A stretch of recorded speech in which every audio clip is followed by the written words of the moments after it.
Hello, everybody. Welcome to Todd's Corner. It's Sunday. Back to work tomorrow. Here's my buddy Gordon. How you doing today, buddy? I'm doing good. How about yourself?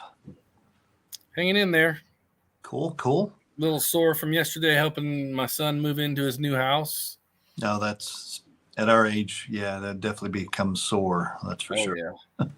And I didn't really do that much either. But Oh, good.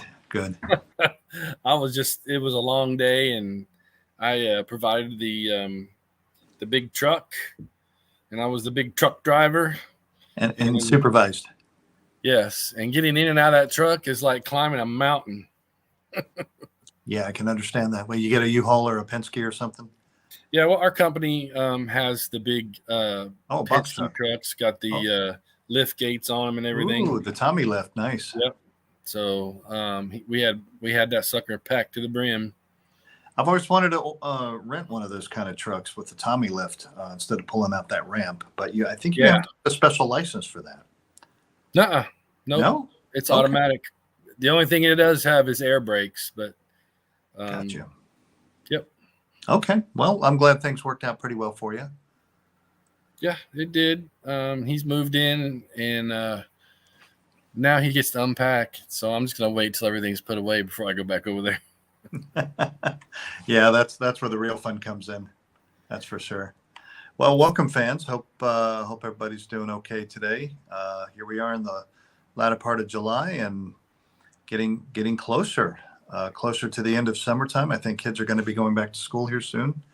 Not that I really care because I'm an empty nester. Right, me too. No more. No more. It's interesting to see some of the grandkids going to school now.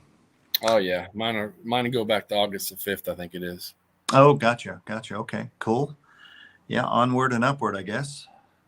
Absolutely.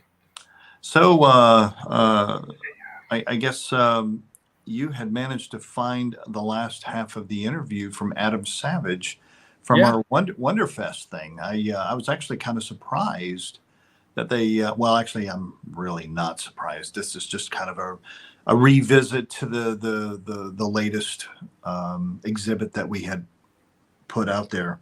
He was Norm Chen was actually interested enough to give us an interview, but not exactly a dedicated video off of the Adam Savage tested video.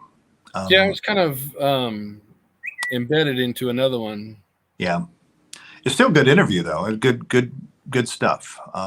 Basically, I think got pretty good reception. I'm still looking forward to seeing if round two is going to move forward with anything of the 50th anniversary next year, as well as perhaps, with the UFO Shadow Mobile will be the first to come to fruition. Sure be nice to see a set of laser tanks. Should be nice to see the UPCM, but I think it's all getting to the point of saturation, though. I mean, there have been quite a few products that round two has put out, and I'm not sure if sales have slowed or not, but right. Nevertheless, I don't know. I think that we're going to be seeing them focus a little bit more on the UFO here soon. So that's good. That's a good thing. Well, they're probably going to have to give Space 99 a rest because what is it? 28 products? 27. Yep. 27 products. Yep. That's a lot. Yeah, it's quite a few. We've been very blessed with the amount of products that have been coming out since 2014. And, well, quite frankly, let's give UFO a little bit of space. Yep. Come back to it, and maybe they'll everybody be like, we want more. Yes, if you want more Space 99 and stuff, you should email round two. Yeah, absolutely. Round two corp. Yeah. .com, I think is the website. But yeah, great set of folks that work there, and they always produce some great kits. I'm actually looking forward to the new box, the Rebox artwork of the refit that was actually showcased there at Wonderfest of the Enterprise. I'm sorry, the Star Trek Enterprise refit box art. Yeah, looked like it was really nice, very updated. Yeah, that's that. It's gonna be. They're always gonna take care of us. So Yeah. they Speaking proved of that. August 1st, that's the big day that I think that Tomy goes live with their diecast, Oh lit up yeah, refit. the refit. That's gonna Yeah, be interesting. All I'm you gonna be Trekkies out there. I'm gonna be front and center, and I'm gonna get my order in. I might even order two. Why not? Yeah, I'm gonna order one too. Um, you almost you almost have to. If you Yeah, don't, you're gonna miss out. yeah. I mean, if you love the TOS Enterprise that was lit up, which I I have it. You're if you like the refit, this is going to be your thing, especially Yeah, at $6.99. $6.99 is a steal of a deal, and it doesn't have to be uber canon, uber perfect. it probably will be though, because Mark Myers and Gary Kerr and all those guys have been in on the designing. You can't go wrong with Mark being involved in the team. That's for sure. Not at all. Not at all. So it And looks like good. Nick McCarty has joined us, and Mark, Yep. Mark, hey Nick, Peter Stewart. hey Peter, how you doing? Good to see you guys. So Go ahead. again, we're doing these things. We can only do. We can only show this show in the pages for Facebook. The groups, we're not. They haven't figured out a way around it. And if they have, I haven't figured it out myself yet. So I tried to post a little bit in the groups with the link. So yeah, Facebook messed it all up. They're killing us. Oh, Marky Mark. So also, if you're not a follower of Todd's Corner, you should get out there and see Todd's page out there. He's actually opened up a page to where he with what he loved growing up. It's not just focused on 99 or anything like that. It's focused on quite a bit of stuff, probably through the 60s, 70s, 80s, our heyday, if you want to call it that. And Todd, keep putting the good stuff out there, man. Yeah, it's hard to. I started a new role at work this last few weeks, so I don't have as much time to surf as I used to. But I'll get it out there. I can understand that. Hello, Robert Hill from Australia, 3:30 a.m. My goodness. Well, we do appreciate you being here. Yeah, and that's a fan right there. We do appreciate you. Absolutely. So Today, what do we want to talk about there, Mr. Todd? Well, Mr. Nick Tate's going to join us, I believe, if he can figure out how to use the link I sent him. Oh, that's awesome. He'll get it figured out. Hope you guys are in for the long haul. Yeah. He's a good storyteller. Absolutely. We're going to talk about the upcoming events, some conventions, and, next year, the Wonderfest is going to be huge. It's going to be the one that you don't want to miss. So, yeah, with more context to that, it's not just hearsay. We've already paid for a large number of tables where we are in the dealer's room on the backside. We're going to dedicate that whole area for our little 50th anniversary celebration. We have invited Nick. We've also invited a few other folks that we're going to keep as a surprise. And we'll have a nice exhibit basically shown off. We're going to celebrate our favorite TV show. Why not? That's a really good venue to do it. And basically, we'll keep you guys updated as our planning continues and progresses. Yeah, it's going to be quite a show, and very easy to commute to. So, I mean, it's right in the middle of the USA, I bet. So, Yep. It's only an Yep. hour and a half from my house, so it works. That's true. Wonderfest has been very, very gracious venue. They get a few thousand people out there. It's not like San Diego Comic-Con that's going on right now with all the focus and attention going on with the new upcoming, what is it, Dr. Doom with Robert Downey Jr. That's the word I'm looking for. Not sure if you saw that or any of the Deadpool and Wolverine movie that's going on right now, which, by the way, I'm itching to watch. Here, it's really good. I'm a big Deadpool fan anyway. Yeah, me but too. yeah, Wonderfest is pretty good. It's pretty good size venue. Focuses mostly on modeling from the horror and science fiction genres, and we're working on trying to make sure that Space 1999 can be front and center. I think they're trying to focus a little bit of the 50th anniversary for Jaws, but is that a horror flick? I suppose it can be construed as one. It could, but it's not. It's not like science fiction, or it's not like Friday the 13th horror. It's different kind of horror. But we're trying to get our foot in there. So. Yes, absolutely. Yep. So Nick will be joining us shortly, I'm sure. So what else do we got going? Anything new in the documentary home front? You've been talking with Jeffrey at all? Just a little bit, not much. He's finished with the William Shatner interview, and I really don't. I think that's about the end of them. Yeah, I'm not sure. He, with the William Shatner thing, he kind of pulled a feather out of the cap, and quite frankly, you never know what kind of thing he might make, what kind of magic he might make happen.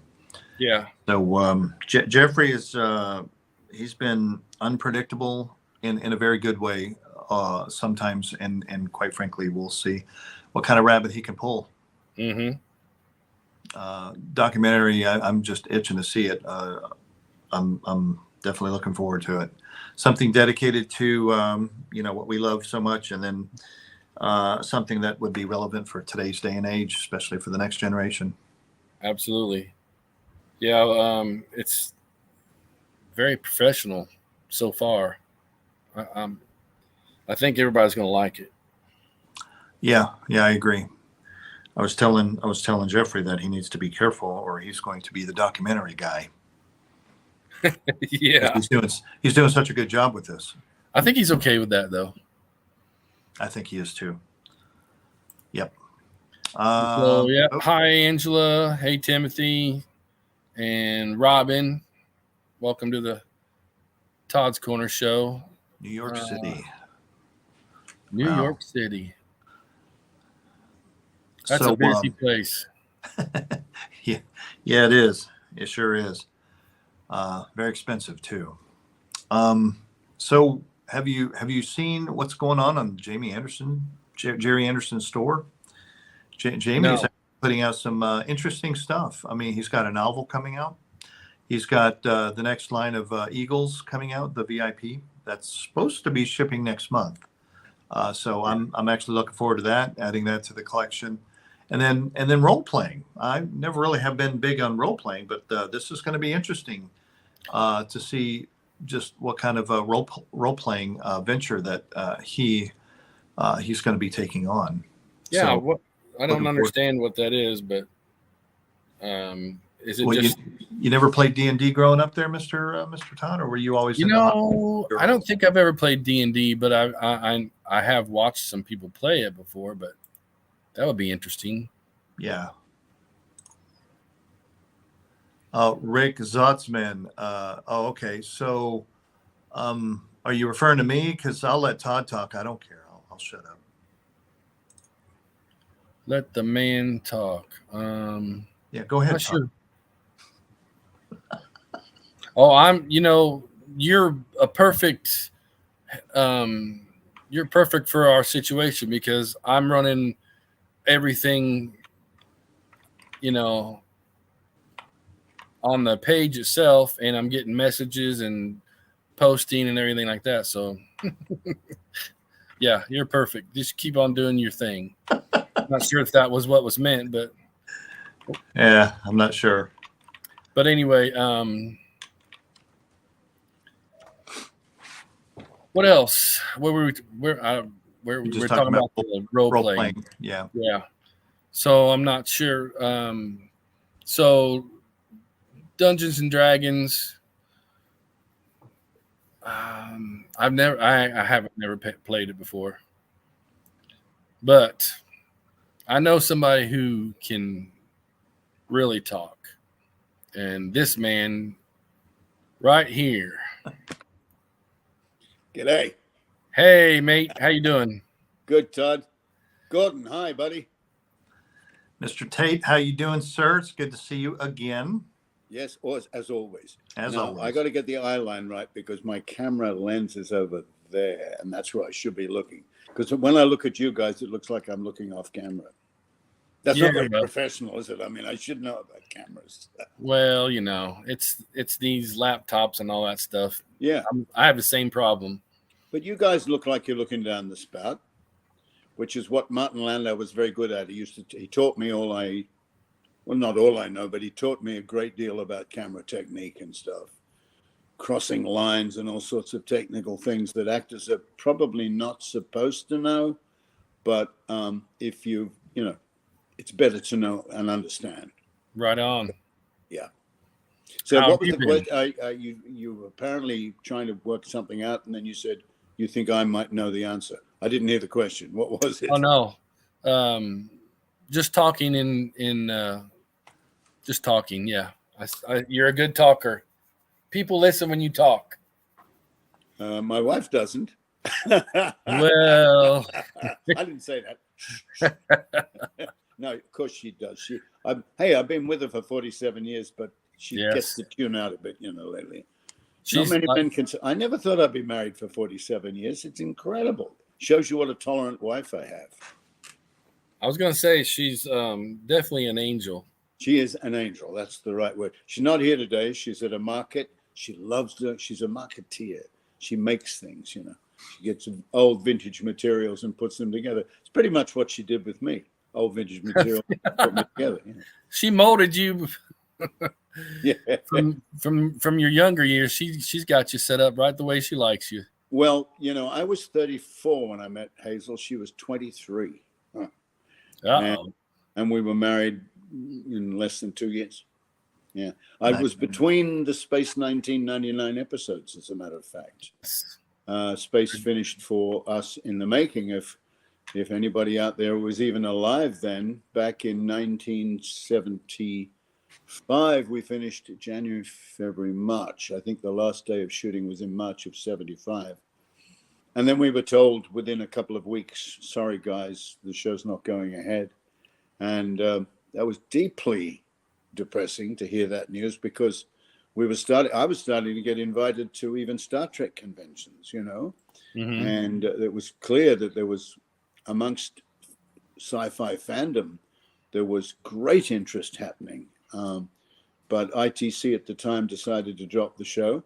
So it was a huge surprise back in several months later, nearly a year later, right at the end of 75.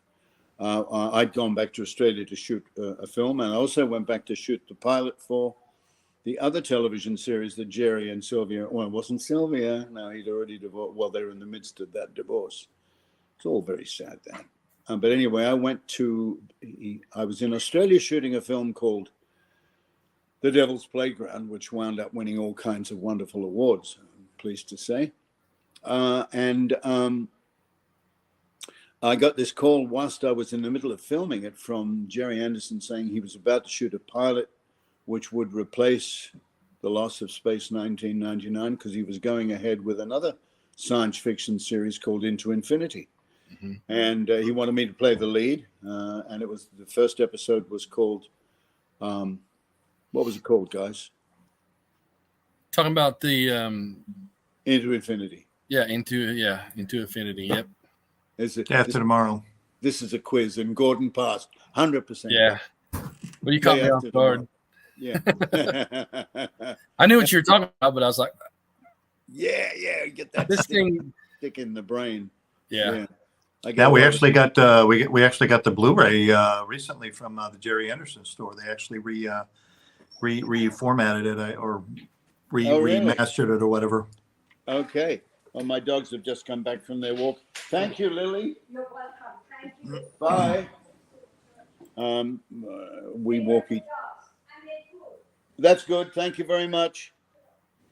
Yeah, she's a dear friend of ours. They come over and spend time, all the dogs together out here in the garden. And I've just been doing a thing which we may talk about briefly at some point, because I want people to know, I think in America, it's very important that we all try and help each other. And my family, my wife in particular, and the lady that was just here, Lily, we banded together because Hollywood Food Coalition in LA has been feeding the homeless of LA, of which there are many millions, for many years. And they do hot meals 6 days a week downtown. And somebody said, well, what happens on the seventh day? Don't people eat? And they said, no, well, that's become something of a sandwich day, because the hot meal kitchen closes down and those people have at least one day off. But, as we all know, people can't have a day off eating. That's not like a holiday. That's a bad time when you can't eat. So some of them banded together and said, well, if people that have the means can make sandwiches and deliver them to the Hollywood Food Coalition, then instead of serving up hot meals, we can get a group of people that will serve the sandwiches. Mm-hmm. So back in, it was right around the time when COVID had just hit. In fact, it was, was COVID going to be a problem? And Donald Trump was saying it was just easy, just going to be like a cold or the flu. You get rid of it in a couple of weeks. What an idiot. Anyway, shouldn't bring politics into it, but I can't help thinking how there are so many people in this country are so gullible to think that man is honest. Anyway, back to the food. So we wanted to make sandwiches, and we found out that they wanted a minimum of 10 healthy sandwiches in paper bags, like a kid would take for a school lunch. People say, I don't know what to put in it. Well, if you wake up in a park, having not eaten for a couple of days and you're starving, what would you like to find in a paper bag?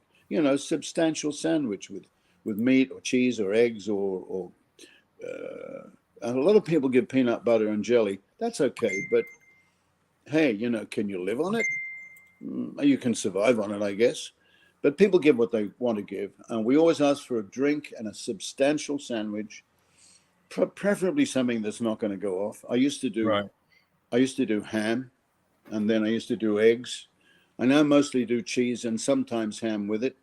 And there was always a couple of pieces of fruit, a banana and an apple and a mandarin, and then granola bars, and then sometimes nuts and other things like little medications like soap and disinfectants and toothbrushes and whatever people have, not always the same every week.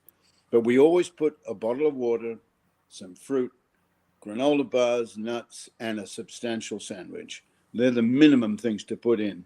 And we've been doing that since March of 2020. Wow. Our family we put together 10, and we used to do 20. We're down to 10 now because we've got about 50 people in the area that bring their 10 bags to us as well. So we, on our drive every Sunday morning between dawn and 11 o'clock, which is why I had to get those people away quickly, because we then also take turns in driving all these bags, sometimes upwards of 500. We've even had over 600 bags. Today it was about 350, I think, at the last count. And 2 SUVs. Again, that's all the local neighbors, sometimes me, sometimes Hazel, band together. And there's rosters of who's on and who's off. And we take it into Hollywood Food Coalition, and they distribute it all. Right. And they have thousands of people that eat. Anyway, that's enough of that story. It's a real feel-good thing to do. And that's what I do with my Saturday nights. What? Sorry. I was just curious. Do you see some of the same faces in the every Sunday or every other Sunday or? Oh, and yeah, we have very regular neighbors. Okay. One guy brings 48 sandwiches. He's an amazing human. I don't know why it's 48. It's some number so he's got to get 5 big boxes, flat boxes, so the sandwich bags all stand up in them. And each one of his bags is heavier than anybody else's bags. And he does 48 of them. He asked us to dinner last year. We went over to his house, and his wife was very ill. So I thought she was helping. She wasn't. She had Alzheimer's, and she passed recently. He has 2 refrigerators in his kitchen, and he's a wonderful cook. And he said, look, we looked in one of the fridges, and he had all this wonderful exotic food that he cooks. And he's got this slow cooker thing that he did for us. His food was magnificent. He said, look in that other fridge. We looked in the other fridge, and it was stacked with Sunday lunches, which he makes and freezes throughout the week. And then on Sunday mornings, he brings these frozen bags here. And by midday, they've unthawed, and he's just so organized. And other people, there's another group of women who swim the bay every morning down here in Santa Monica. I don't know how many women there are. I know there's a core of about 4 of them, but I think there's upwards of 10 of these ladies. They call themselves the lunch bag ladies. And they send upwards of sometimes 40, 50 bags, never less than 25. And we all do artwork on the bags too, because people like to get a bag that says something nice, or it's got a pretty flower or some little motto on it, you know. Some people write poetry and stuff. And it's just good to know that we're trying to help somebody. And some people even come around to my house and say, you know, we can't. There was a lady that used to come all the time. And I discovered that she had a crippled mother who couldn't even walk. And so she could hardly, and she was renting in somebody's garage here. So I would go and deliver to her. She's unfortunately had to move. Her mother died. So life goes on, you know. This thing's been going on for 4.5 years. We started in March of 2020, when at the time that COVID really, they recognized that it was a really going to be a very big problem. And the first cases were occurring here in America. We grew pretty soon from having 50 or 60 bags to having 150 or 60, and then 200 and 300. And at our peak, we've had over 600 bags here. As a consequence, every Sunday morning, our street is crowded with cars coming in and going out and trying to get past each other. And I got my car smashed 3 weeks ago. Say, hey, God, what are you doing to me? Why did you let one of these people smash my car? So now I've got a rental on the drive because my car is a Tesla, and it takes a long time to get them fixed. This guy went right down the side of my car. Just as long as you're okay, sir. Oh, I wasn't in the car. I was serving lunches, and I suddenly heard, what is that? And people said, Nick, is that your car? And I went, oh, yeah. And he's going, sorry, I'll pay for everything. Yeah, well, thanks a lot, but he's not. The insurance are paying for everything. But in the meantime, I've had a car rental for over a month, waiting for my car to be fixed. And people never realize when they scratch your car and they say, oh, it's okay, you know, I'll take care. The insurance will do it. You don't have a car. You've got to drive to the insurance company. You've got talking on the phone to people all the time. It goes on and on and on. Hey, life. Let's talk about Space 1999. Yeah. So you guys send those bags to where? You're still talking about the bags. Yeah. Yeah. We drive the bags into the Hollywood Food Coalition, which is in downtown Hollywood here in Los Angeles. And that's amazing when you get there. There's upwards of 50, 60 people there. It's a great big parking lot besides an old church. And they have all these tables where they then have to sort. The cheese bags go on that table. The ham bags go on that table. Oh, okay. Ham bags, turkey bags on that one. Then there's vegan bags with people that, you know, don't eat meat or protein of any sort. I mean animal protein. The same rule applies to all of them. Minimally 10 bags. I mean, we heard about it, or my wife heard about it back in February of 2020. And we started driving to what's called stations or junctions, and there was only one in Brentwood, and that was serving the Pacific Palisades and and there's another one in Santa Monica, and then there's downtown. There's about 12 stations around Los Angeles that in turn, all those people, then we have 2 or 3 SUVs. In fact, one gal has a big open utility, and she comes, and her name is Brooke. She's amazing. She's here every single Sunday, and she can take upwards of 400 or 500 bags in a big truck. It's a great big. Nice. Yeah, I was just want to make sure they weren't coming to your house. Well, they are. They're coming. Well, I mean the people that you're giving the bags to. No. Oh, please, no. But as you rightfully said, are they coming to your house? Yeah, that woman from The people that. last year who had the crippled mother. Oh yes. The mother who had she had Alzheimer's and she couldn't walk, and she said and she was French. She said I cannot go out of the house. Can you imagine how sad? And she lived in the Pacific Palisades, where people are supposed to have money, and there are a lot of very privileged people here. But she was in somebody's garage. They'd given her the garage. Oh wow! The rent she was paying, Yeah. but she was living there, and I would go there and deliver the sandwiches to her because I could see it was too hard for her to come. But it gets talked about here in the Palisades a lot. The Palisadian Post has done a story on us doing it. It's not us. All we are just a station. They come to us. I mean, I got to be here every Sunday I don't actually have to be here at 8:30 in the morning. I'm in bed at 8, or I'm getting up.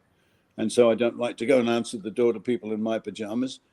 I've got signs outside the house, and there's an area in front of the garage. I'll send you a picture of it. With the people, and it's called my wife put up a big banner saying gratitude, and then in small writing it tells you to have the sandwiches here between 8 and 10:45 on Sunday morning, every Sunday morning. We haven't missed in 4.5 years. Now, how did we do that? Because we went to Australia for 3 weeks. Yeah. All the various neighbors come and then help when we're not here. Yeah. But this is the place. Everybody knows they come to us here in the Palisades. That's pretty cool. Our next door neighbors, they used to think we were wonderful. They're now not too happy about it because there's so many cars that come here every Sunday morning. Wow. And there have been at least 3 car accidents that I know about. Yikes. Sadly, mine was the 3rd one. Oh my. So everybody doesn't want anybody parking in front of their house. But I mean, the people arrive. They're only here for 2 minutes, dropping off the bags, and they go. Some people hang around and want. In fact, often now is the time when, like Lily just came in. I have coffee. I've got a professional coffee machine, which I bought because I have upwards of 10 or 12 of the stalwarts, particularly the people that drive, because they've got to stay here till 11 when the last car drives off. I try and get them away before 11 because they've got to be in Hollywood by midday. Gotcha. And it was hard during the marathon, and it's always hard during parades and when the president came and all sorts of times. But we haven't missed a Sunday in 4.5 years. Nice. And my wife won what's called the Candlestick Award. It's given to people that do special events. Because my wife was behind the original concept of doing this here.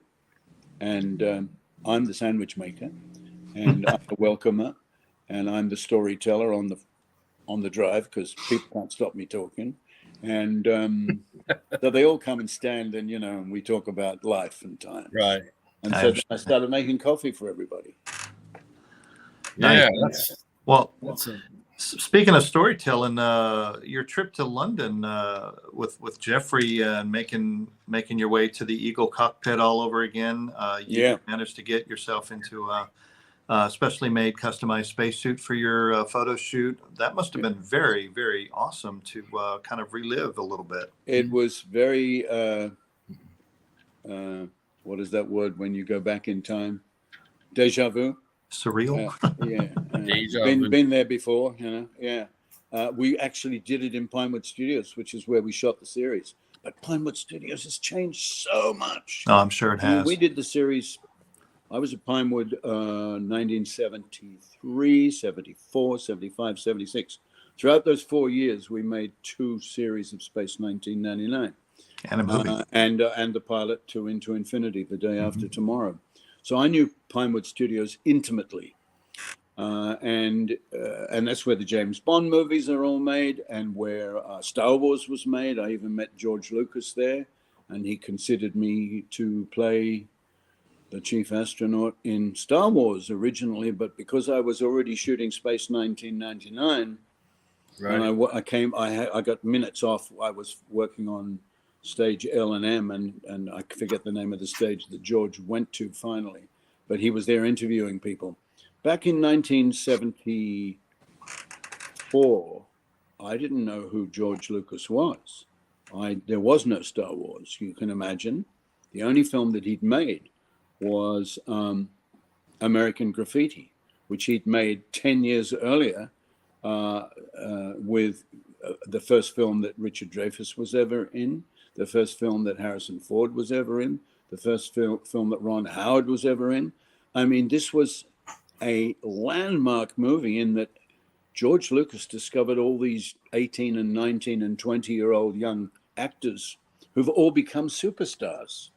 It's really hugely important from a historical viewpoint, if nothing else.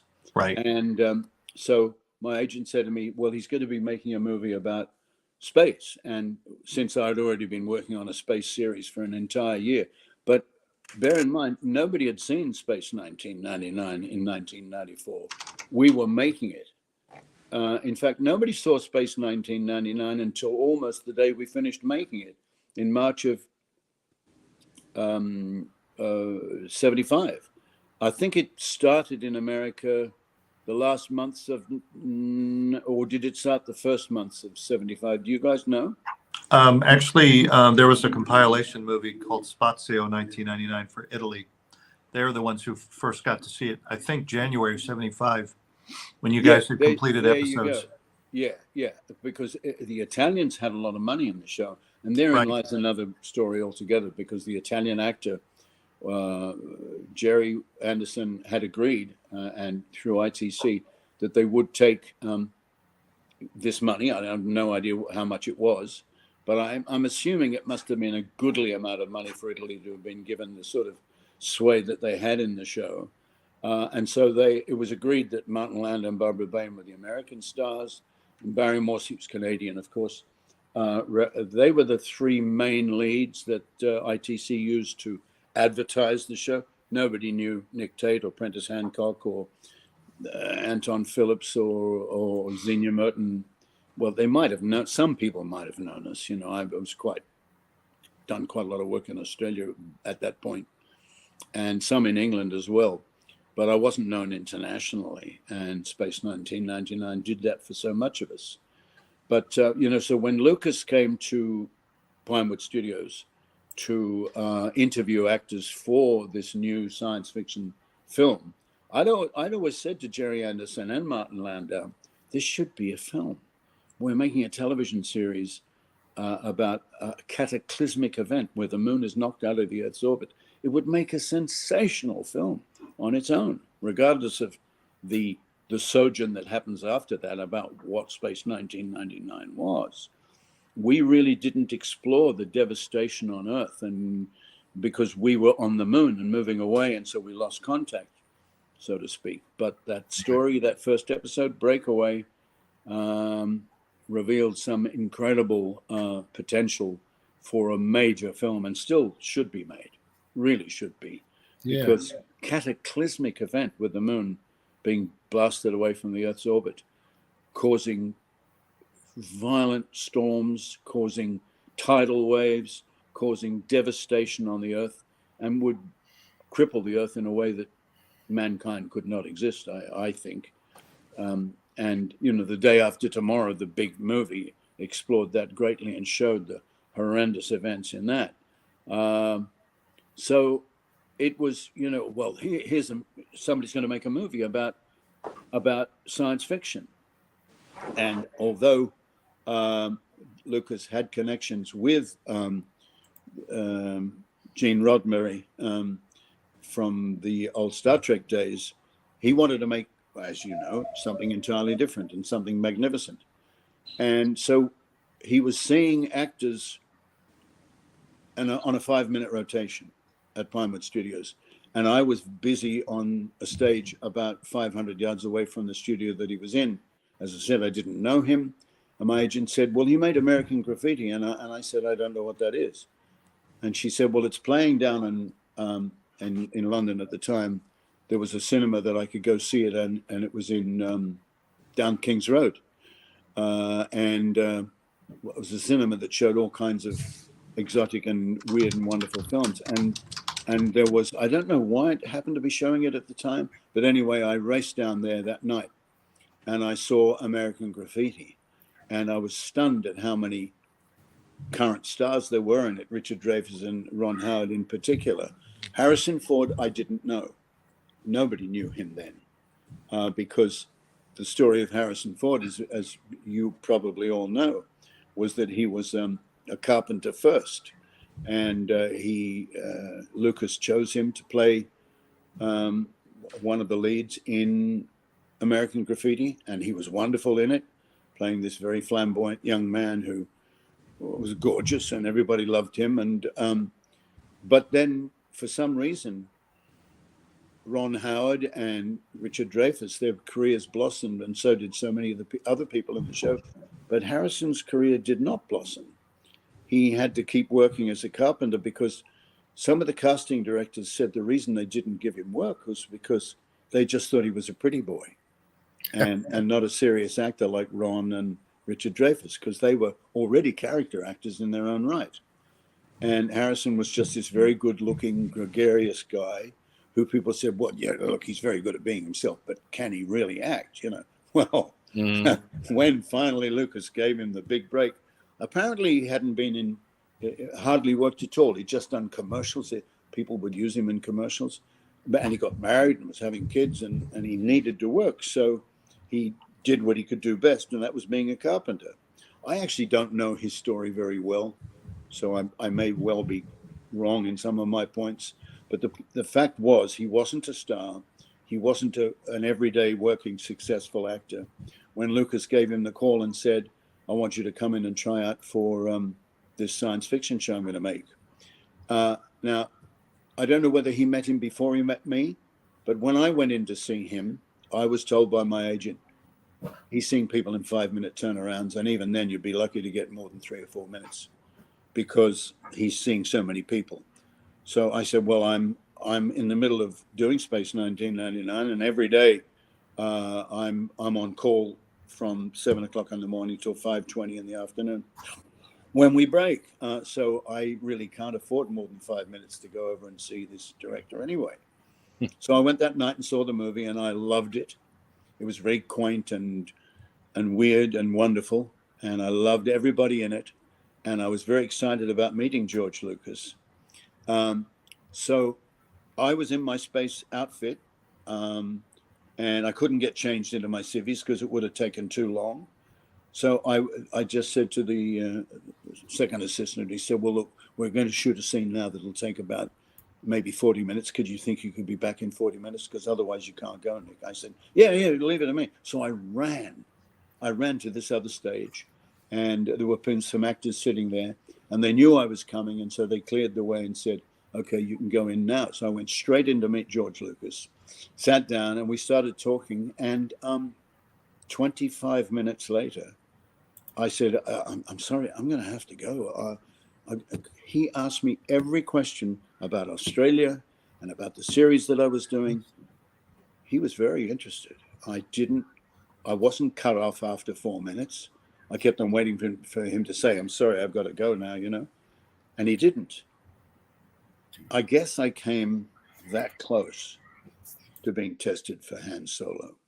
I don't know how close that would have been, but one thing that George did say to me was that you're in a television series about space, playing an astronaut. That could prove problematic for us because this is a major film. And I was very happy doing Space 1999. And I didn't realize that Star Wars was going to be the kind of gigantic thing that it is. I sensed that it would be because, as I said, I'd always said to Jerry Anderson, we really should be making a film about this, not just television. So as you said, Gordon, I did hear. In fact, I've never seen that Italian film. But it was taken from various episodes of Space 1999. It was edited from a couple of different episodes, was it not? Are you referring to the Italian? Yes. Yes, Breakaway, Ring Around the Moon, and Another Time, Another Place. There you go. Well, gee, I'd love to see it. Was there ever an English version made of that? I don't think so. As a matter of fact, not only was it dubbed, but there was new music made from it. The name escapes me. He also did a couple of spaghetti westerns. I forget the gentleman's name, the composer's name, but yeah, it wasn't Barry Gray's music. It was interesting. Yeah. But it's all remastered on a collection of Blu-ray.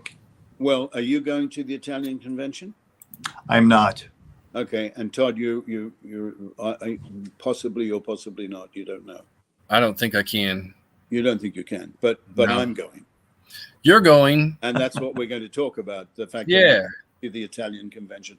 I'm really looking forward to it. I went to one other Italian convention. Oh gosh, maybe 20 years ago. Yeah, you had a number of really cool photos in front of a moon buggy, the original. Yes. Yes, they were very sweet. The hard part about it was the 29 hours it took me to get from Australia to Italy.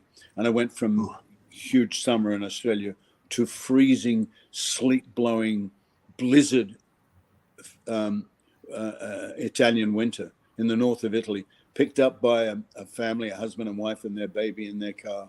And I had to sit in the back next to the baby seat.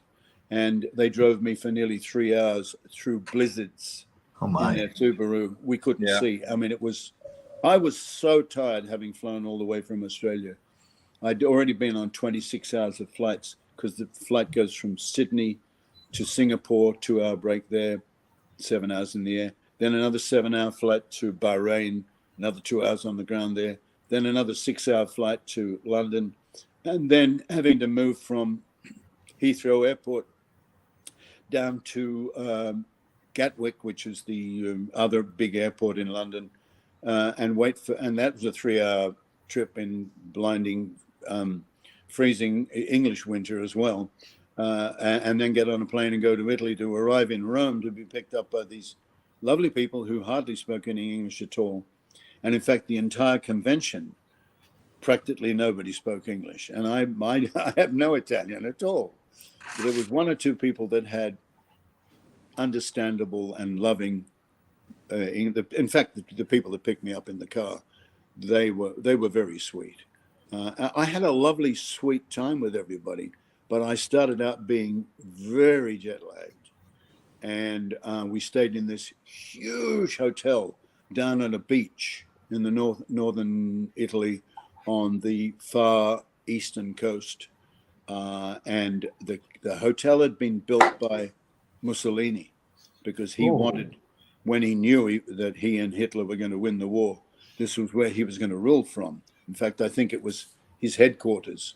I don't think it was a hotel in the beginning, but now it was this vast hotel, huge columns, and out the window you could see just this blinding slate flying across the beaches with white froth. And I actually went walking in below freezing conditions. There were 2 windsurfers in wetsuits, heavy-duty wetsuits, jumping waves in this wind. It was extraordinary. I thought, talk about, I'd come from Australia where people were surfing with no wetsuits and it was all sunny.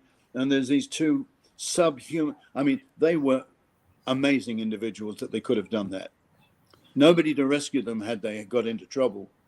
And the wind was whipping sideways and the sleet was coming sideways. The whole experience was surreal. And eventually I spent another 30 hours getting back to Australia. I was so tired from that trip. Very unfortunate. I know that this Italian convention is going to be very different and that it will be lovely weather. And that's a good thing. I think some of the people that were at that other convention will be at this convention because that was when was that? That was in the That was around about. I don't remember when Moonbound happened. I think it was in the 80s. It was at least 20 years ago. Yeah. 30 years ago. I can't remember, but maybe there are people that are organizing this convention that know about that convention and can talk about it to you, Todd. Yeah. I'm definitely going to make sure you don't get sent during the blizzard. I promise you. Well, let's see now. I'm looking out for you, Nick. Yeah, it's going to be September. No, there won't be any blizzards in September, will there? I hope not, because I'm gonna be like, oh my goodness, what did I do? Well, sounds like you're gonna have good weather though. Yeah, and because it's that convention is the 6th and 7th of September. Yep. And then a full week later, I'm going to do the English convention. On the 13th and 14th of September. So there's a week in between. And where do I spend it? Do I fly directly to England and wait for the next convention to start, which means I would stay at the British Hotel for a week out at Heathrow Airport? No, thank you. That'd be boring. I'm going to stay in Italy. Yeah, you're going to have all kinds of sights. Have a very quiet and lovely time. I love Italy. I mean, one of my favorite places in the world is in Positano, down in the Amalfi coastline. My wife and I have spent some beautiful times there. We've got whole stories I can talk about there. And then, obviously, I've been in Rome and Naples and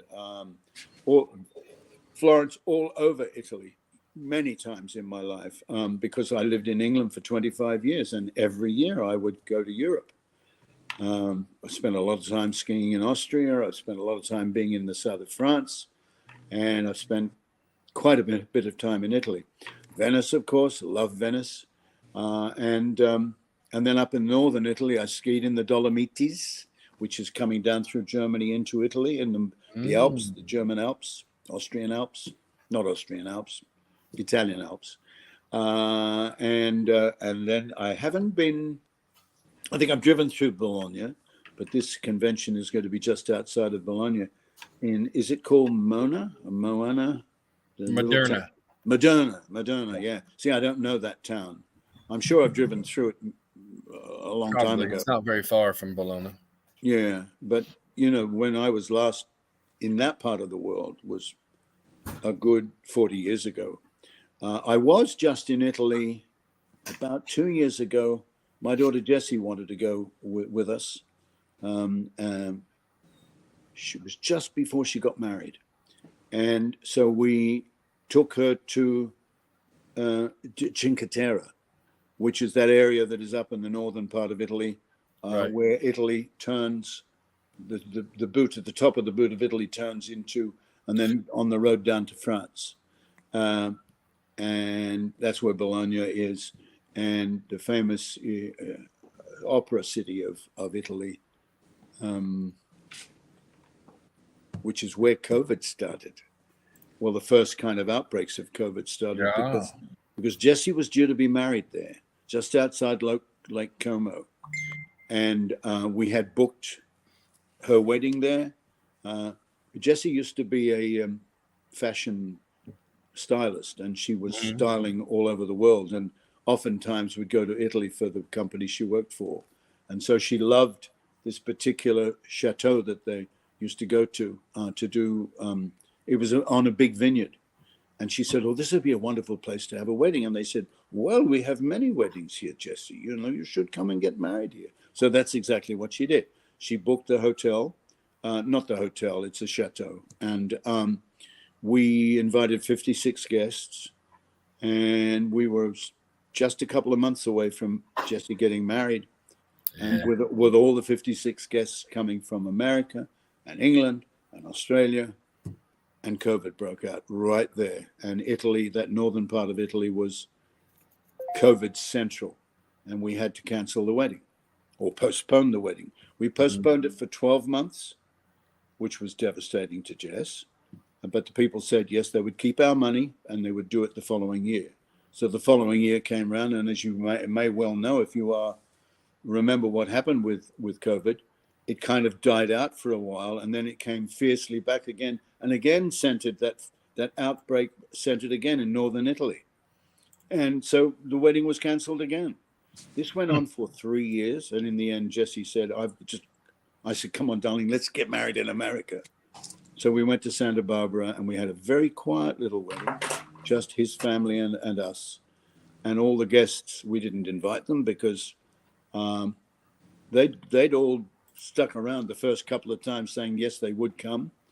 And eventually, so now Jessie is married and in fact has had her first baby. Only just recently, wonderful little Winnie Winslow Love, because my daughter Jessie Tate married a fellow called Jeffrey Love. So she's still got 4 letters. Love is against Tate at the end of her name. But she's now Jessie Tate Love. And little Winslow is little Winnie Love. And she's the most delightful child. Got the personality. She's so much fun. And Jessie is just the greatest mum. And every time I come on, because I can't drive over the hill all the time to them. They live over in Woodland Hills here in LA, which is over Topanga Canyon from me in LA. And there's a big, not a mountain, but it's a very, very high. They call the Santa Monica Mountain, so I guess it is a mountain, really. Right. And that, it takes quite a while to drive up that very twisty, windy road with canyons dropping either side of you into what might have been a river there a million years ago. It's just a kind of like dry, rocky base now. And then in big storms, it fills up with water. But it's a very dangerous road, and it gets landslides. And that's exactly what happened about 6 months ago. My daughter lives just over the hill, and my son bought a house on top of the hill. So to get to either of my family and their children, we have to drive this mountain every day, or every day that we want to go see them, or they have to drive it coming to us. Well, the unspeakable happened.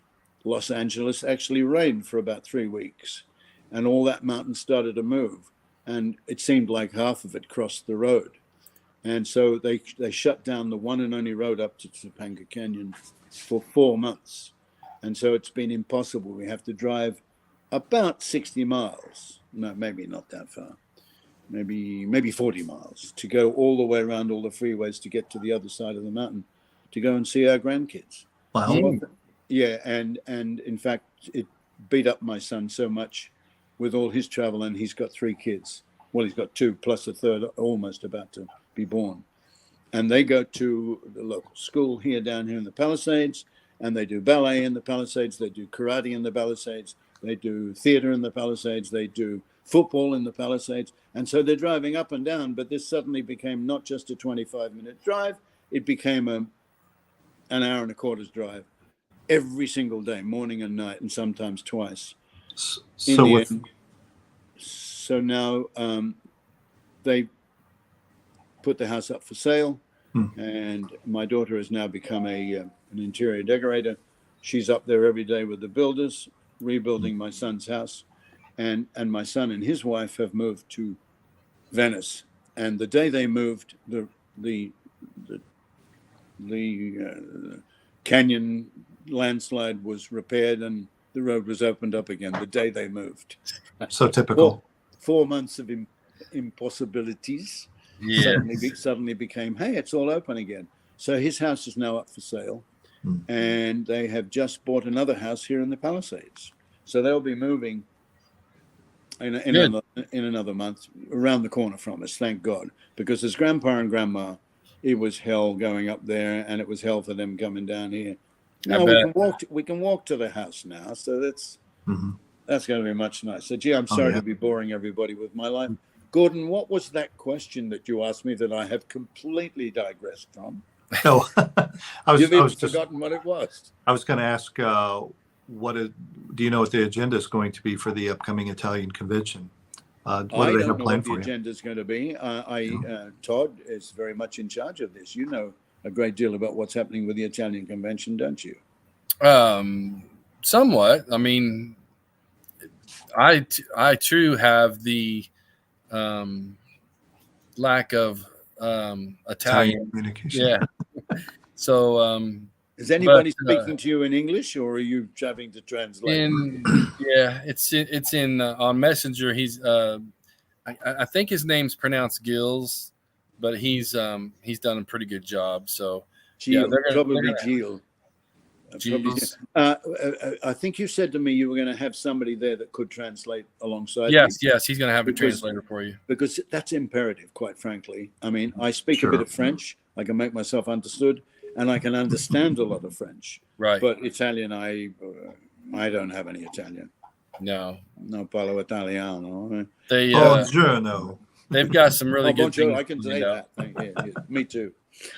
So, yeah, it's kind of weird, you know. I'm standing up there, and I don't stop talking. So any translators, because most of the people that will be there, English will not be their first language. Although I have to say that English is pretty much understood throughout Europe, because I guess they get a lot of films and television that comes from England.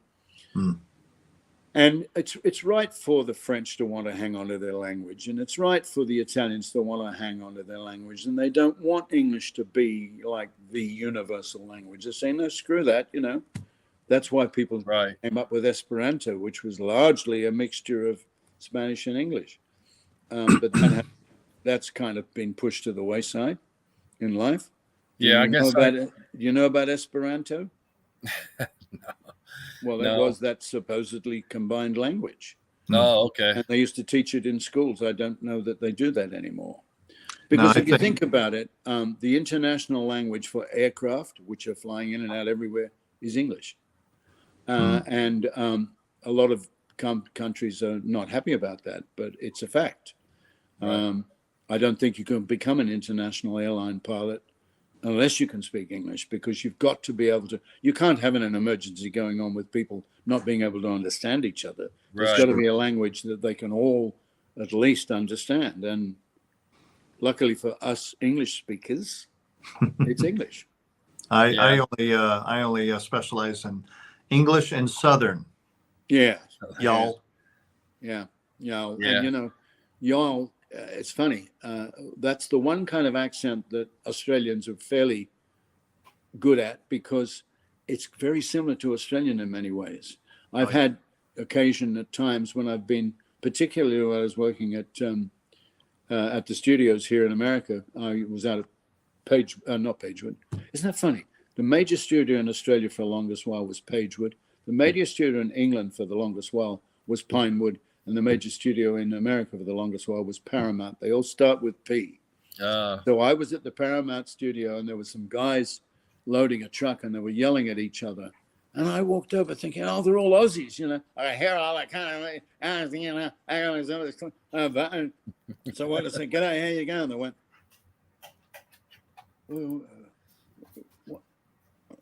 "What are you talking, man? You know, they're all Southerners, right? They were from, I don't know, Texas or somewhere like that, you know." And that kind of sound, when it's shouted from a distance, it sounds a bit like Australian talking about. I know, look, they are very different.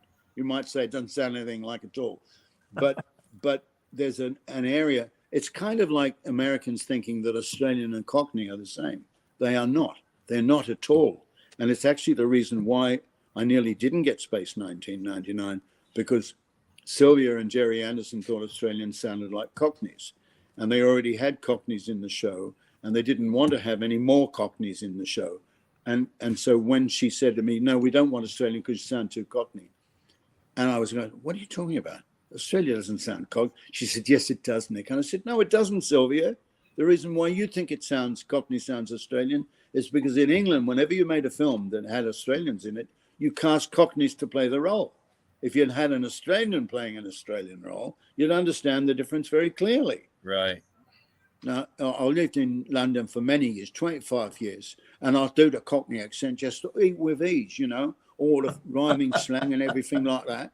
And I said to her, "You know, the Cockneys, they're very deferential people, or rude people, and they understand their place in life because they're so superior over there, and they touch the forelock and, you know, open the door for the governor. But an Australian kowtows to no bastard. You say, open the door yourself, you stupid mug," you know. It's a very different accent. It's arrogant. And she said, "Oh," and the director, American director, Lee Katzin said, see, it is different. That would be great, because the kind of thing that you wanted with this Italian, that's the other story about the Italian actor that was going to be playing the lead astronaut in Space 1999, because as you said earlier on, it was Italian money that was in the show. And they had therefore rightfully said, hey, you sound more Texan than most Texans. Who said that? John Hagg says that. Yeah. Oh, I'm getting little notes. I haven't noticed these little remarks being made down there. Thank you, Jay. Thank you, John. I sound more Texan than most Texans. Really? Yep. Well, I played Smokey in the American football series, Junction Boys. Junction Boys, yeah. Yeah. Smokey, yeah, and the way he talked, I have to say, why you always got to be the meanest son of a bitch in the valley? you did sound like that. I had a very good Texan voice coach because we shot it in Australia, and we shot it out in the outback of Australia, and we don't have Texan cactuses. You'd think we would, but we don't, because you think it would grow easily in Australia. I don't know if people tried to transplant it, but we had to have mock cactus in the pictures, because the whole point about the Junction Boys film was that it was hell on earth for these people. The coach was a very brutal man, and he would coach them all day long without giving them water. Well, he was actually killing them, because it's just like now with these horrendous temperatures that are happening. People are falling down, dropping dead of heat exhaustion because they're not getting enough liquid. So right. The only way you can combat all that heat is to drink as much water as possible. And he denied everybody water all the time. They would have to put in 100% more on the football field for him to do it. And so when they trained the footballers in Junction Boys, the ground was covered in rocks, stones, and cactus, and terrible tumbleweed stuff which had big spikes in it. It wasn't real tumbleweed, it was something else. But there were these terrible thorny things that were everywhere. So every time they tackled each other, they would fall on these things and get spiked by them. It sounds like hell on earth what happened during the making of Junction Boys. But so we couldn't find an area anywhere near Sydney that was right. We had to go right into the outback of Australia in northern New South Wales to shoot it. And there, as I said, there's no cactus there. So they had to bring in a lot of cactus so that when the camera panned around, you could see that there was cactus. And we had to get rid of any of the gum trees that were growing, because back in the days of Junction Boys, there were no eucalyptus trees growing in that area. Now, Australian gum trees, which are eucalyptus trees, are all over America, particularly here in California, because they're very fast-growing hardwood. And they were transported in during the making of the railways back in the 1800s here, when the railway was coming from New York to LA and all the big cities interweaving and throughout America. They needed hardwood railway sleepers. And the fastest growing hardwood anywhere in the world is the Australian eucalyptus tree. A tree can go from a sapling to a fully grown tree in 20 years and 4 times bigger in 40 years. But I mean, I've got 2 out here on the front of the house because I'm an Aussie.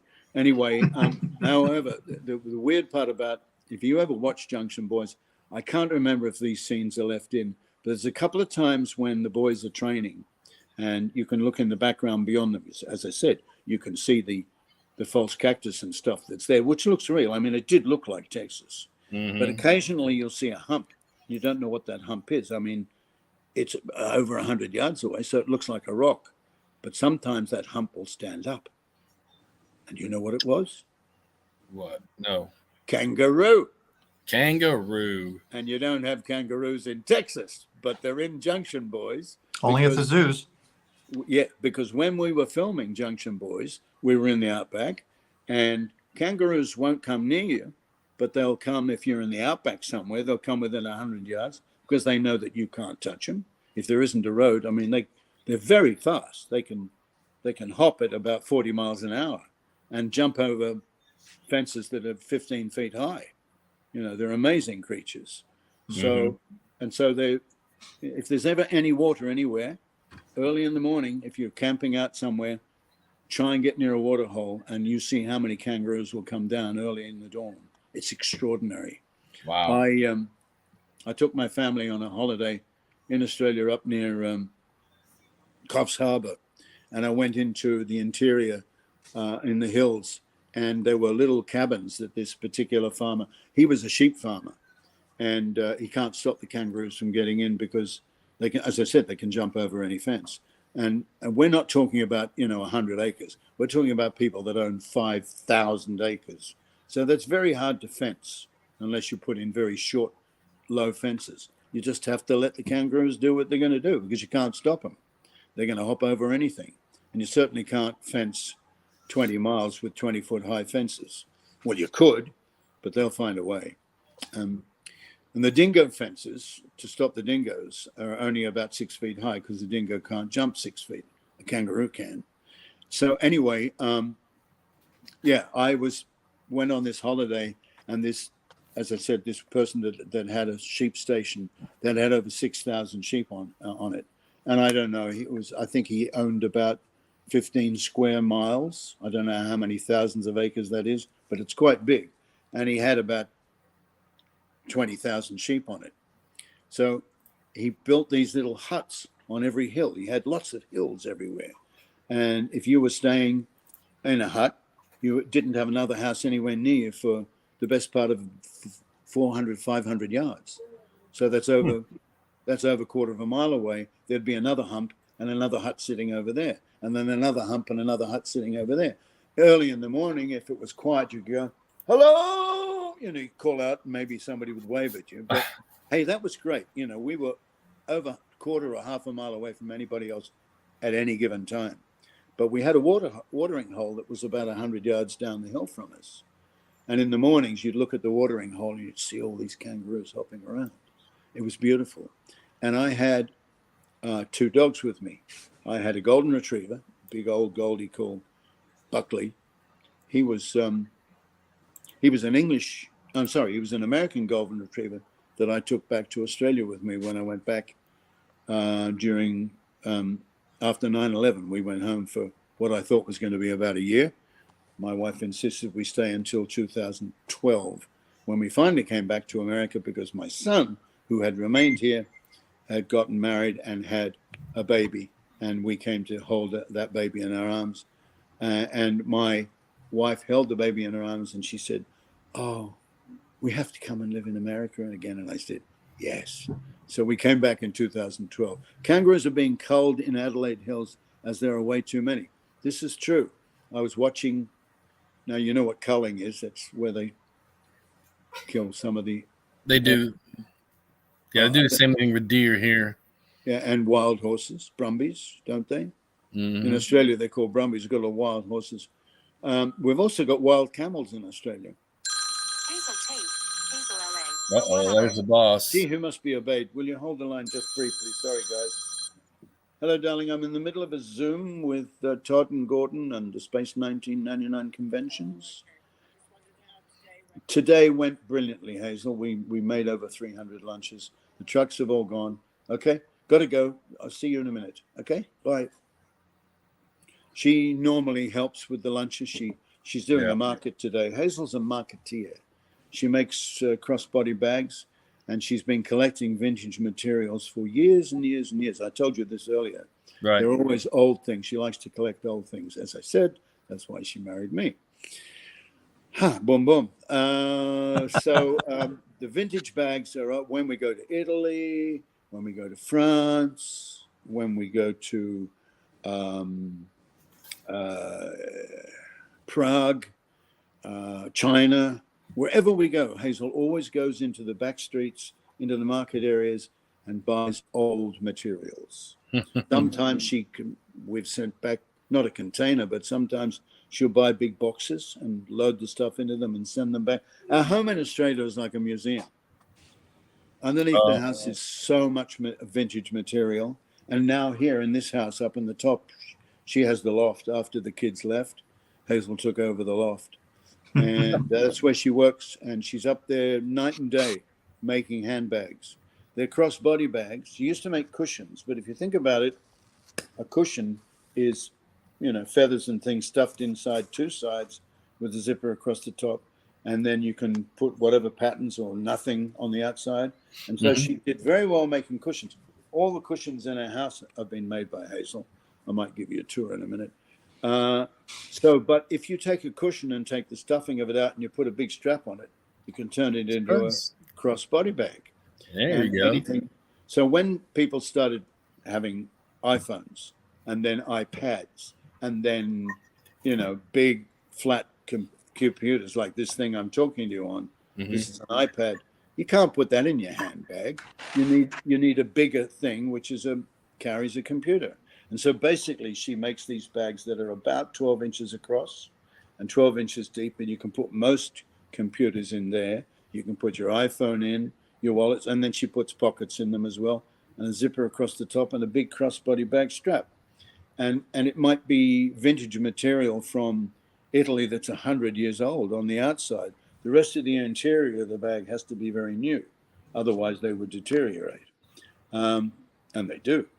But so she appliques all this stuff on. And sometimes she may have something from France. She may have something from Italy. She might have something from Australia even.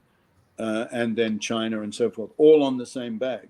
She does these, and she saves even tiny bits of material to applique them everywhere. And she does a lot of hand stitching. She's a very clever girl. So she's at a market today in Santa Monica. Last weekend, she was up in Middle California, just outside of San Francisco, at markets up there. Hey, Nick, may I ask, what did you and George... Takai. Yeah, but they've spelled Takai incorrectly. Yeah. Start to talk about while making Return from the River Kwai. I like George a lot. We didn't really talk much about Star Trek and Space 1999 because they were quite different. And George is a very traditional sort of a guy, He's very intellectual. And I think, and he was playing a Japanese soldier in the film, which was The Return from the River Kwai. And so our characters were very much enemies, antithesis of each other. He kept himself to himself, and my sense of humor tends to be rather uproarious, and I don't think George found me very funny. I'm not sure. But I did say a couple of things to him, and he didn't seem to get the point. He's a lovely man, a very good actor. And as I said, he's concerned intellectually.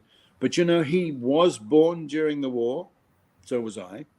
But it was a very different experience for him because his family were all interned.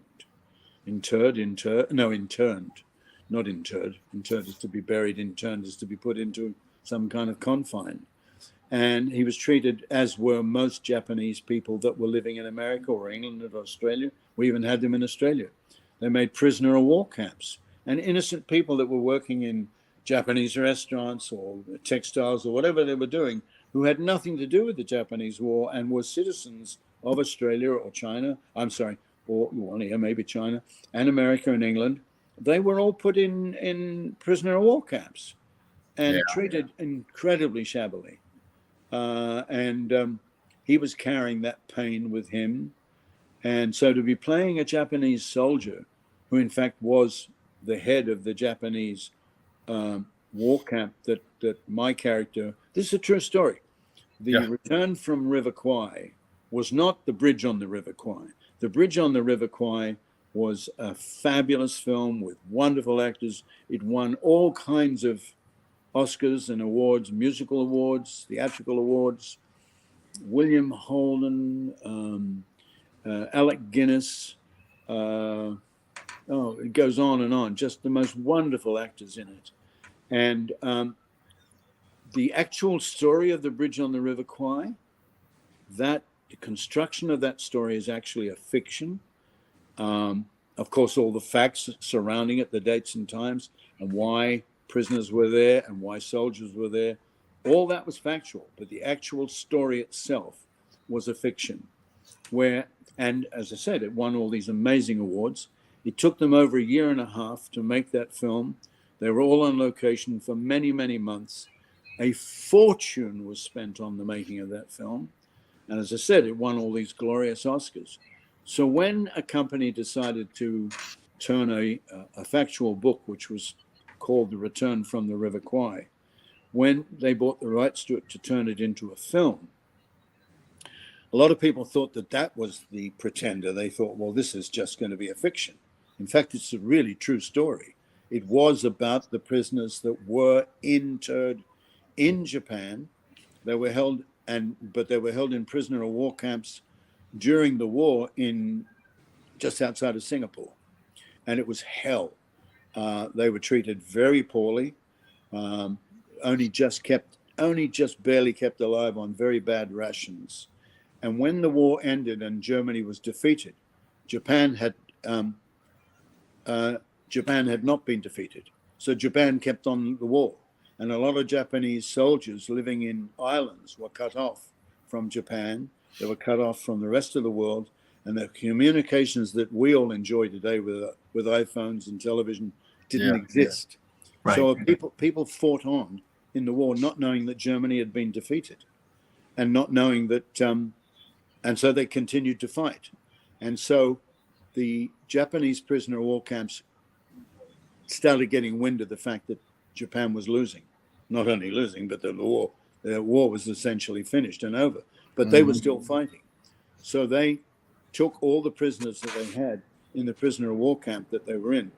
And this is the true story. This is the story of the prisoners that were in that camp and marched across about 200 miles of island territory until they got to a bay where there was a dirty old not a battleship, just an old container ship. And they wanted to sail it back to China and take us all and have us work in prisoner of war camps back in Japan. And this is a true story. My character had been the commander of an Australian ship, and he was captured. And in the prisoner of war camp, there were pilots, there were Air Force people, there were Army people that had all been captured by the Japanese and put in this prisoner of war camp. There was only about 9 Japanese guards with their guns, and they took these 200 men in chains, marched them across the land until they got on board this old steamer and sailed it across the China Sea. To them, the war was over. No, they thought the war was still on, but they didn't know the war, that there were submarines and so forth in the China Sea. And as this ship was sailing, my character and several of the leaders who were prisoners managed to overthrow the Japanese prisoner of war guards that were with them. George Takei played one of those. So at one stage when he's telling me to get below decks and he's got a gun pushed in my face, I turn to him and I say, "Stick it up your ass, Tanaka." Yeah, that was a good shot. Great line. I wrote it myself. George hated the fact that I said that. He was furious that the director allowed me to say it to him, because he said that he would have shot me in the face there and then. And I think he's right. He probably would have. But again, if you think about it, I was with 15 other men, and he's standing there with a pistol on me with 6 bullets in those days. He might have been able to shoot 6 of us, but the rest of us would have attacked him had he done it. So right. George might have been right or might have been wrong, but I wanted to, the director loved the fact that I wanted to say this line, and so he wanted me to do it, and I did it. George was very uncomfortable with that, and I recognize then, and I recognize even more so now, his own personal pain in having somebody say something like that to that character. And another film where I, again, was a prisoner of war film that I shot with James Caan called Submarine X1. Yeah, I had to spit in a German's face. Again, if I had done that, they would have murdered me. But the film called for me to do it because I was being interrogated by the Germans. And my character had just previously stuck a limpet mine on this battleship, which was about to blow up because it was timed. And I knew we were all going to die anyway, so I spat in his face. It's a great moment in the movie. That's the only film that I was ever in where my full name was there, Nicholas Tate, playing leading seaman Barlow. And I got to work with James Caan, which is another story all of itself. I'm not going to go into that now, but so playing prisoner of war films are very interesting. You know, how much of it is fiction, how much of it is the truth. The Real Bridge on the River Kwai was a fiction about a very plausible thing that could have happened. And in fact, when we made The Return from the River Kwai, we actually did a sequence where we did blow up a bridge over the River Kwai in our film. And that's all true, what we did. They blew up this bridge, and the train that was traveling over it carrying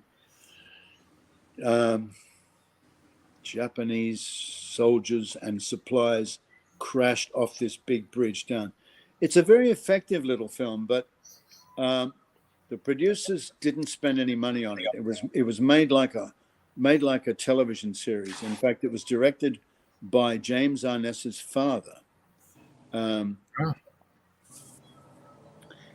trying to remember the guy's name. It wasn't Arness. I just had it came to me. Andrew McLaughlin. Now, it was made by Victor. Now, Victor McLaughlin was a big, huge giant of an actor who used to be in horror movies and stuff. And his son was Andrew McLaughlin, who was 6'7". And Andrew McLaughlin was a film director or a television director. If you look at all the titles of Gunsmoke that James Arness was in, yep. Andrew McLaughlin directed. He says half of them. I don't know whether he did or he didn't. But he was very used to shooting an hour-long television series in 7 days. He could do it because, doing Gunsmoke, it was all together. They knew what they were doing. Everybody was professional, and they bang, bang, bang. They knocked out 4 or 5 minutes film a day, and they could shoot the thing. Well, they had to do more than that, didn't they? They could knock out about 7 7s or 49s, about what they wanted. 7 or 8 minutes film a day, done film. Now, which you could edit into 7 minutes. Today, the shooting, best acne when best as scene, I think you meant to say, stabs you and yells, "Why won't you die?" Or that effect. Yeah, I can't remember too much about that, but his character does stab me. You did right, and my character does live. It's a very effective little film, but we shot it in 6 weeks. Now, I don't know of any other major feature film in history that could be shot in 6 weeks. It's because Andrew McLaughlin kept on saying, "Cut, print, move on."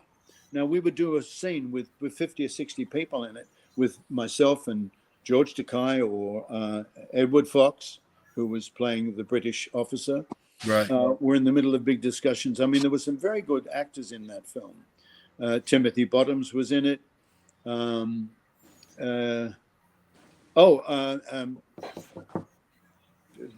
boxer who died sadly, young actor who was this brother of one of our most awarded actors in history here. Do you know who I'm talking about? Did you ever see Return from the River Kwai? Yeah, I've seen He's it. the airline pilot that gets flown in, dropped in on parachute, and they capture him. He spent the whole time while he was on set, he brought in a boxer, and they used to do boxing training. And when the director would say, "We need you now," he'd just put on his shirt and go and do his scene. He was always fighting all the time, trying to show what a tough guy he was. Yeah. And so people thought he wasn't a very good actor, but he actually is very good in the film. He's the brother of one of the most famous actors in America, whose name is totally escaping me right now, who I've never worked with. He did played a film in which he was a gay senator. Chris Penn. Chris Penn. Chris Penn's Thanks, brother. John Haig. Thank you, Todd. Oh, Well, yeah. John and Chris Trice both said it, so I just Okay. Well, yeah. Sean Penn. But the guy in the show is Chris Penn, right? Yeah. He was the actor who was a very underrated actor, because he was always showing off when he was around all of us, and he had this fight trainer that was always walking around the place being tough guy. Mm-hmm. And he's sitting one day when we were shooting the movie. We shot it in the Philippines. We were sitting in a restaurant and in a hotel that we were living in, and Chris Penn was sitting with his boxing trainer, and I forget the boxing trainer's name, but he was a nice guy. And there was another film being made at the same time, and there's a Hollywood actor who used to be in all those films. Again, I'm forgetting his name. He made lots of horror movies, and he thought that Chris Penn was a bit of a pussy, right? And he came in and he made some derogatory remark to Chris Penn about how he wasn't a real fighter, you know. And the trainer was sitting there in the chair, and this guy leant in to insult Chris yet again. And the guy sitting in the chair just went bam like that, caught him right underneath the chin, knocked him out. He fell across all the tables in the restaurant. And it was a sensation. There were newspapers and people coming in and saying, is he going to sue for life? The guy totally deserved it, you know. Mm-hmm. But he was a big American actor. God, I wonder if the person listening knows who that was. But, you know, just to show that this boxing trainer who had long hair and he didn't look effeminate. He just, you know, he's the kind of guy that had that sort of long hair that says, don't mess with me, you know. I might have long. I mean, everybody wears long hair now and used to. But back then when we shot that film, short hair was the day. And for this guy to walk around with this kind of girly looking hair, but I mean, he had muscles on his muscles, you know. It was a big mistake. And you didn't hardly even saw the punch. He just went, the guy's leaning there, he just went bam like that from out of the chair. And caught him right under here, out cold, back on the floor, you know. Wow. And then, hang on. No. It wasn't the actor that he punched. It was his brother, because the actor's brother always was bad-mouthing everybody around the set. He was there to be the trainer for his brother. And so they were both trainers. And so then they thought that the brother, who was always on film as a very, very tough guy, they thought he'd come down and punch the lights out with this other guy. And when he was asked by somebody, you know, aren't you going to defend your brother? And he said, no, he's an idiot. He shouldn't have said it. He's an idiot, you know. Nice. And it was true. His brother knew his brother was an idiot and shouldn't have made such a stupid remark. I got to think of this guy's name before this interview's over. So in between your in between your two conventions, you said you're going to take a few days off in Italy. Yes, I am. Yes, you can't ask me where I'm going to go, because I really don't want to tell people, and I really don't even know yet. Okay. Well, I mean, I hope you have a good time. Yes. Didn't know if you're going to Tuscany, Florence, something, you know.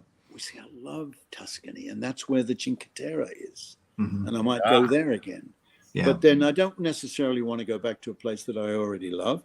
I wanted to explore new areas. Find a new place to love.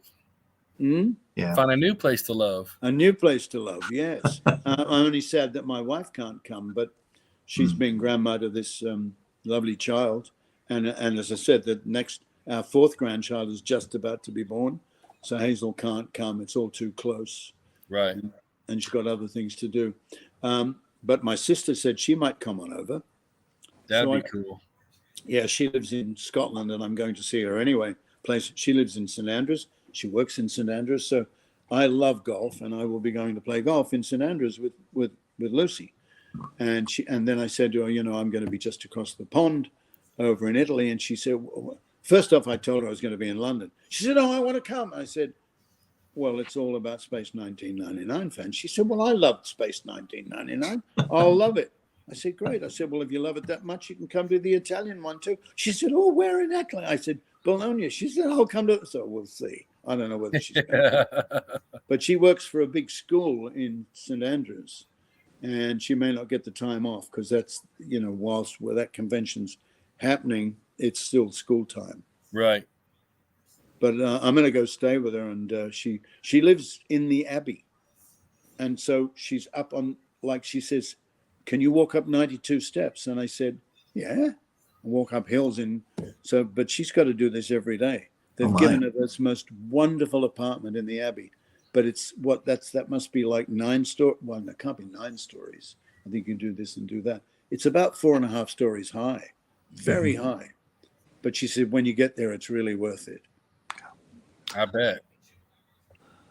Well, I hope you have a great time. I was going to say, hope you have a great time over there. Listen, I'm looking forward to Italy very much. And then, of course, I'm going to London for the London convention on the 13th and 14th and 15th near Heathrow Airport. I'm not sure the location to that one yet, but we should all look out for it. I'm going to put it on my website, and you'll be having it on your website. We'll be sharing information about both conventions. You're going to do a couple videos for us, too? And I'm going to do a video for you saying, come along. Yeah. And I'll bore you all with all my stories. But at least you guys can ask the questions and instead of having me rambling off and making up my own versions of these things. Well, I look forward to seeing your videos. Thank you, Gordon. Yes, sir. God bless you. Well, listen, I got to roll. Todd, you have the helm. I'm afraid I have a couple of things that I have to take care of. You're a fantastic human being, Gordon. Well, only second to you, sir. And Todd, third. Todd's Todd. Yeah. I love you, Todd. You know that, buddy. Yeah, I know. And I really like you too, Gordon. I appreciate you, sir. Yeah. You have yourself a wonderful one. And thanks, Todd, for inviting me. It's a great part of my life, now to be reliving all the old memories of Space 1999. And guys like you that love that era and love the show, and you're so good at what you do. It's my honor to be guided by you now and helped by you. And I love talking to you. Well, we really do appreciate you. So absolutely. Definitely want to talk to you a lot about your experience after the convention, and hope you have a great time at the convention. We got some really interesting plans kind of brewing a little bit, but more on that later. We'll wait till after the convention to really reveal a lot of stuff that we have planned. Okay. Right. Good. Anyway. I always have a wonderful time. Well, I tell you what, Wonderfest was fantastic. I hope you had a wonderful time at Wonderfest. I had a great time at Wonderfest. Very well organized, beautiful people, and it's such a good time. I'm not the kind of guy that hides in my bedroom all day long and only comes out for 20 minutes to go, hi, hello fans, don't touch me. I like people. They like me. People stop me in the corridor, but as I've said to Todd, and to Warren over there in England, when I'm at the conventions, of course, anybody can come up and talk to me. I've no problem with it at all. But I also want an hour or two set aside every day when I can go into a room somewhere where the focus can just be on talking and answering questions that are in general, people that have loved Space 1999 and know about my career want to ask. Because if I spend 20 minutes talking to Mary over here, and then I go over here to Fred, and he asks me all the same questions, it's 20 minutes. And I agree. And Susie over here. So I want to be in one room where 50, 60, or 500 people can ask me questions, and I get to say it once to everybody because nobody wants to hear it 5 times. Well, it's wonderful that you were able to be in the theater there at the Wonderfest conventions to be able to do just that. Yep. Yeah, it was. So anyway, I got to roll. It's great seeing you guys. Todd, I'll buddy. be in touch. And Nick, you take care of yourself. And I do. Great I to do, see you buddy. again. I play golf every day. Well, not every day, but quite often. All right, now. Cheers. Bye-bye. Todd, my dear man, there you are. And it's just 2 now. Just 2.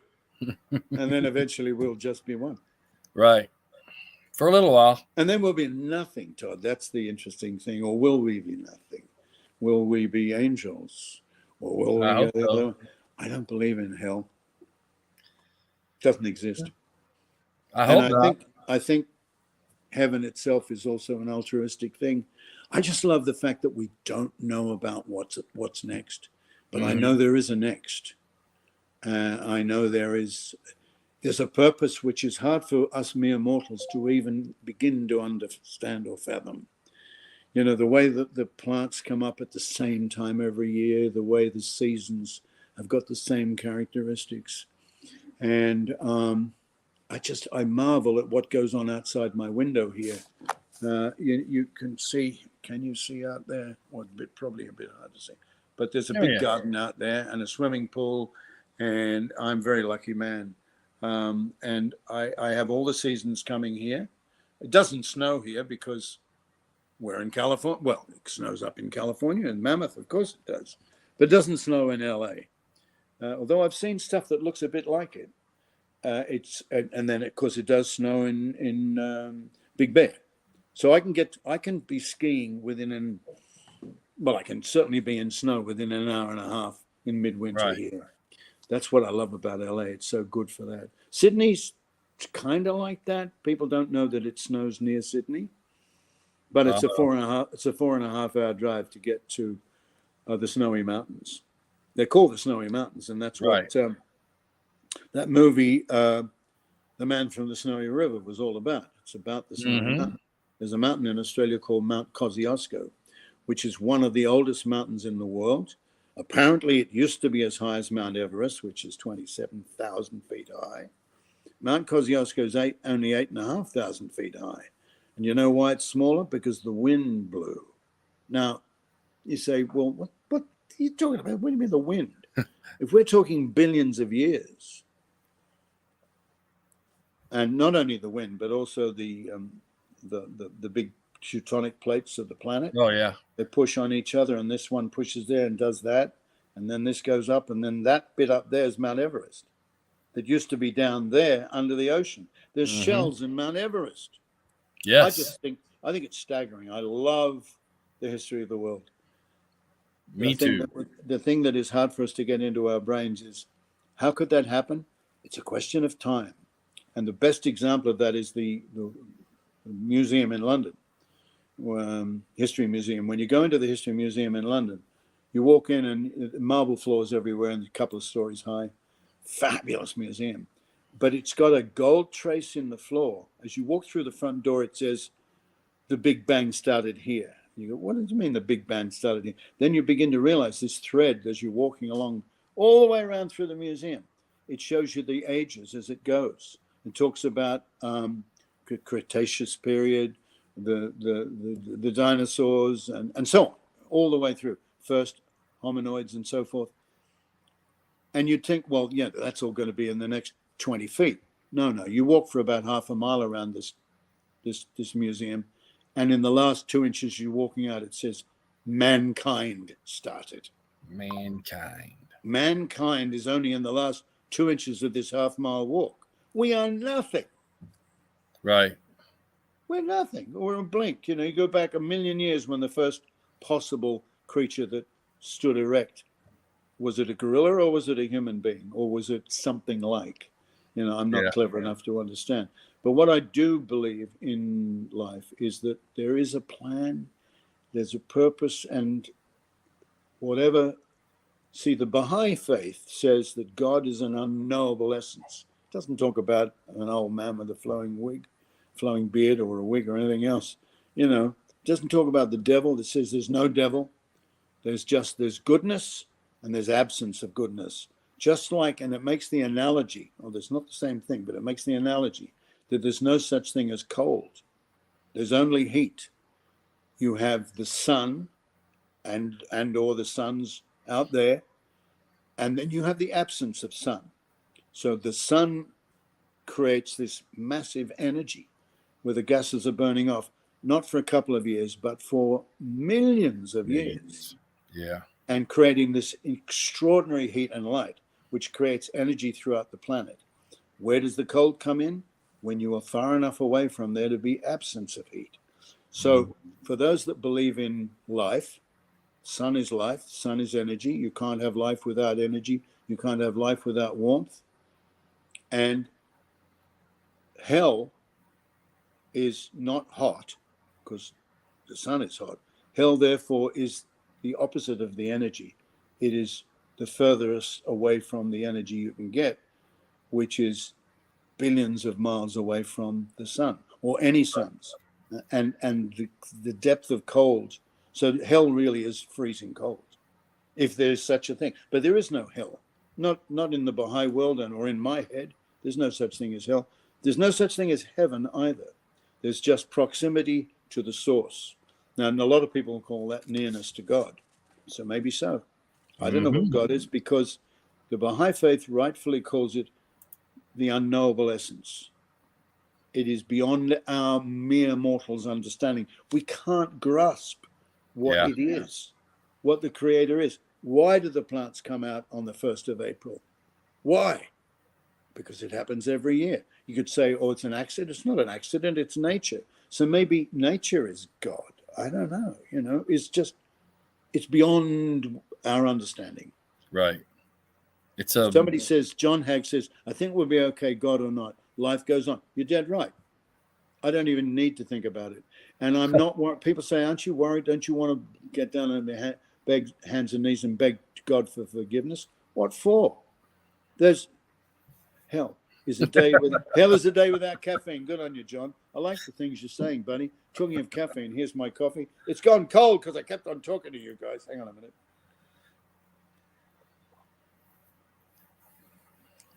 That's heaven. Yes, I make these cappuccinos with this new machine of mine. It's the Breville. The Breville Oracle, it's called. Yeah, great machine. I can make as many coffees. It's a very commercial machine.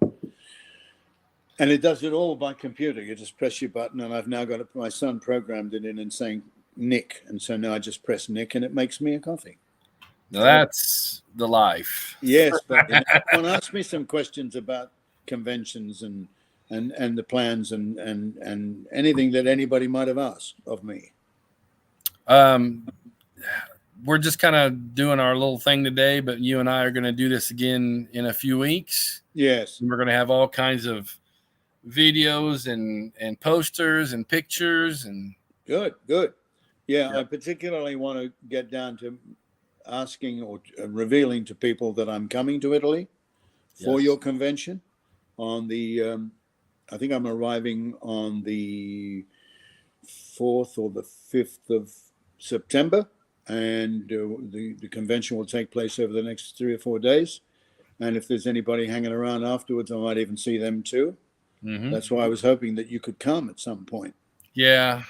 We'll see, eh? I'll do what I can. But yeah. You deserve to be allowed to have a holiday like that.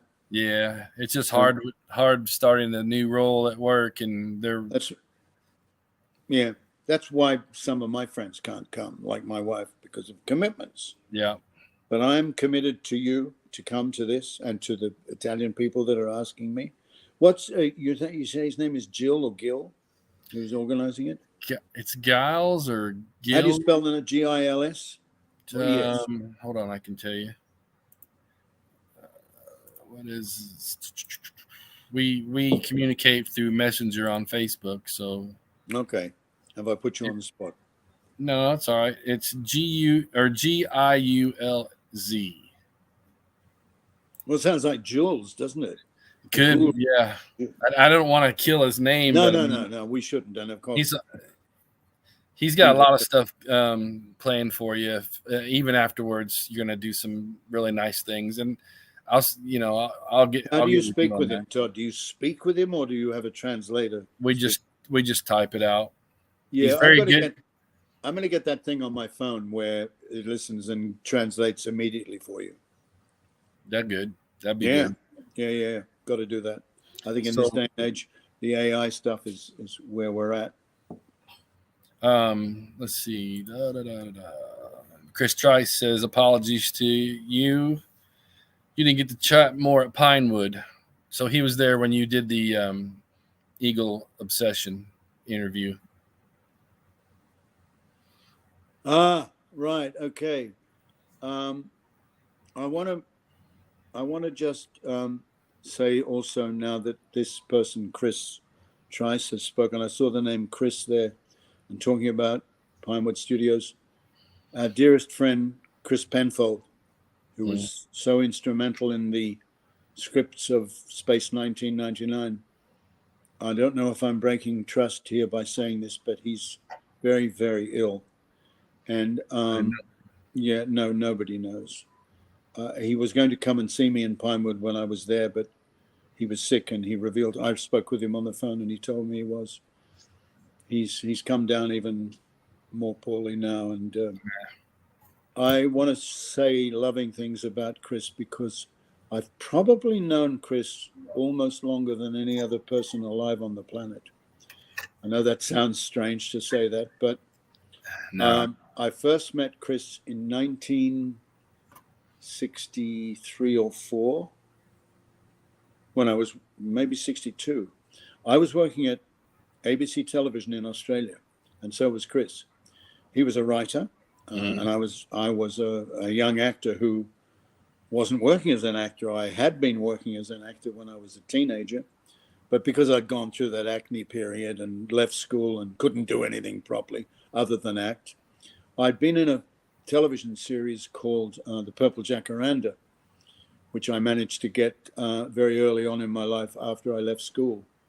And I did a thing called The Singing Telegram Boy first on ABC Television, one of the first dramas, black comedy really, that they ever did.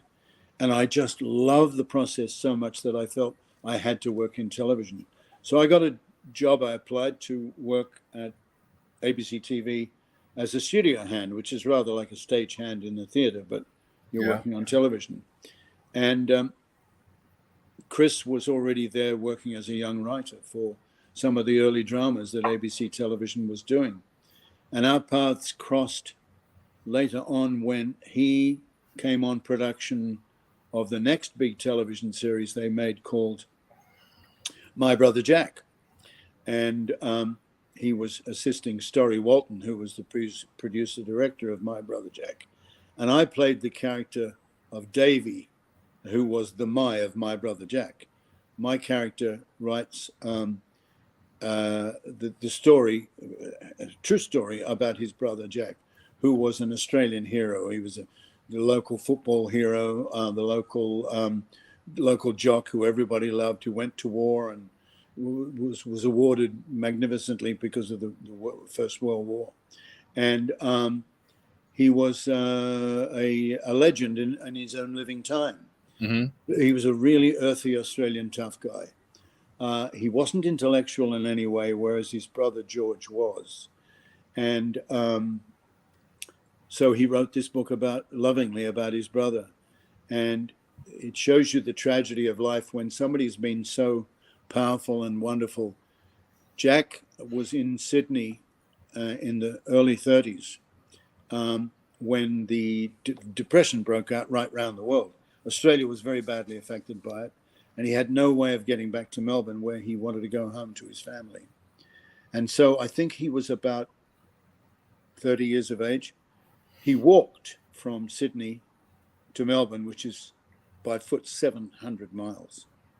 And it was during the Depression, so nobody was going to start giving him food. I think he damn near starved himself doing it. But that just shows you the tenacity of that young man that Harry was. And Davey went on to, my character, George, he went on to being a world renowned war correspondent through his journalism and writing. And he eventually, after the war, wrote the book My Brother Jack, which they made that television series about. And it was the first big thing that I ever did. Oh, no, it wasn't the first big thing. I'd done The Purple Jacaranda the year before. Yeah. I played a young surfing character in that because I used to surf a lot. And then I went back to work for ABC TV. So I was a technician, or not a technician, an assistant to the director that would get time off to go and do acting jobs. Because at nighttime, I'd often go and work in the local theater as well. That's how my acting career started.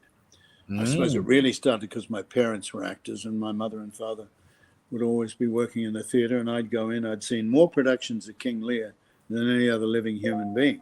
Because at the age of 9, I would go to all the matinees and all the rehearsals of everything, and I loved the moments when the Duke of Gloucester, when Edmund the Bastard, King Lear's son, ripped the eyes out of the Duke of Gloucester, or he first off rips out one eye and throws it on the stage. And all the old ladies in the audience would scream and faint. You know, it was a pretty powerful moment. And little Nicky Tate at the age of 9 was in the front row going, yeah, you know, do it again, you know, because I knew that he was going to say, but I still have yet one eye to see my son. And I wanted to tell him, shut up, you silly bugger, because, of course, Edmund the Bastard goes back in and takes the next eye for that very reason, because he was fool enough to say that. Mm-hmm. So I know that sounds ridiculous, but yeah, I saw a lot of Shakespeare. My mother was the leading lady of the Shakespearean Touring Company, the John Alden Shakespearean Touring Company, and I went on tour with her at the age of 9, largely because my mother had left my father. He was a rampaging alcoholic. Wonderful actor, my dad. Played the head of the Australian Admiralty in Australia in Stanley Kramer's movie On the Beach. So my dad had fame of his own right. That was in between drinks, actually, because he drank. I often say my father used to drink for Australia. That's how much a bigger drinker he was. So for the longest while in my life, I didn't drink. I hated alcohol, hated what it did to people, and I hated what it did to my family. Because my father was Svengali, or Dr. Jekyll and Mr. Hyde. He was the sweetest, kindest, most creative, and very funny actor when he was sober. But as life went on, he became less and less sober and more a monster like Dr. Jekyll. No, Mr. Hyde, actually. I don't know which one of them was the bad guy. Sounds like Jekyll was, but no, I think Dr. Jekyll was okay. I think it was Mr. Hyde that was the bad guy. I don't know. Who knows? I don't really care. It's just a weird and wonderful kind of concept. But that's what my dad was like. So I wanted to grow up and make my father pay for all the injury that he did to us in our early life. So I joined the local surf club. I joined the local football team. My next door neighbor was the heavyweight wrestling champion of New South Wales. And he took me under his wing and he taught me wrestling. And I became quite handy at all these things. And that's how Alan Carter could do the things that he did, because I was something of an athlete when I was young.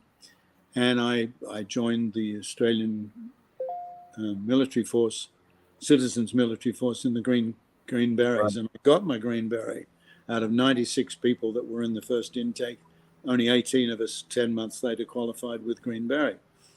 And I was signed to go to Vietnam, but it was a voluntary thing at that stage. Australia had not accepted that Vietnam was Vietnam. It wasn't spoken about like that. It was a secret. It was called Southeast Indochina.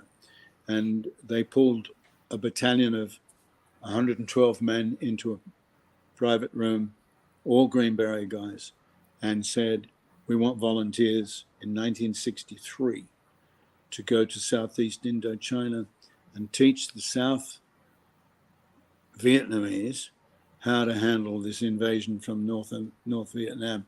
All communism's coming down, because if we don't stop it, it'll come down through Vietnam, it will come into the Philippines, it will come into Malaysia, it will come into Singapore, it will come into New Guinea, and then it will come into Australia, and we'll all be screwed, and we'll have to relive the Second World War all over again.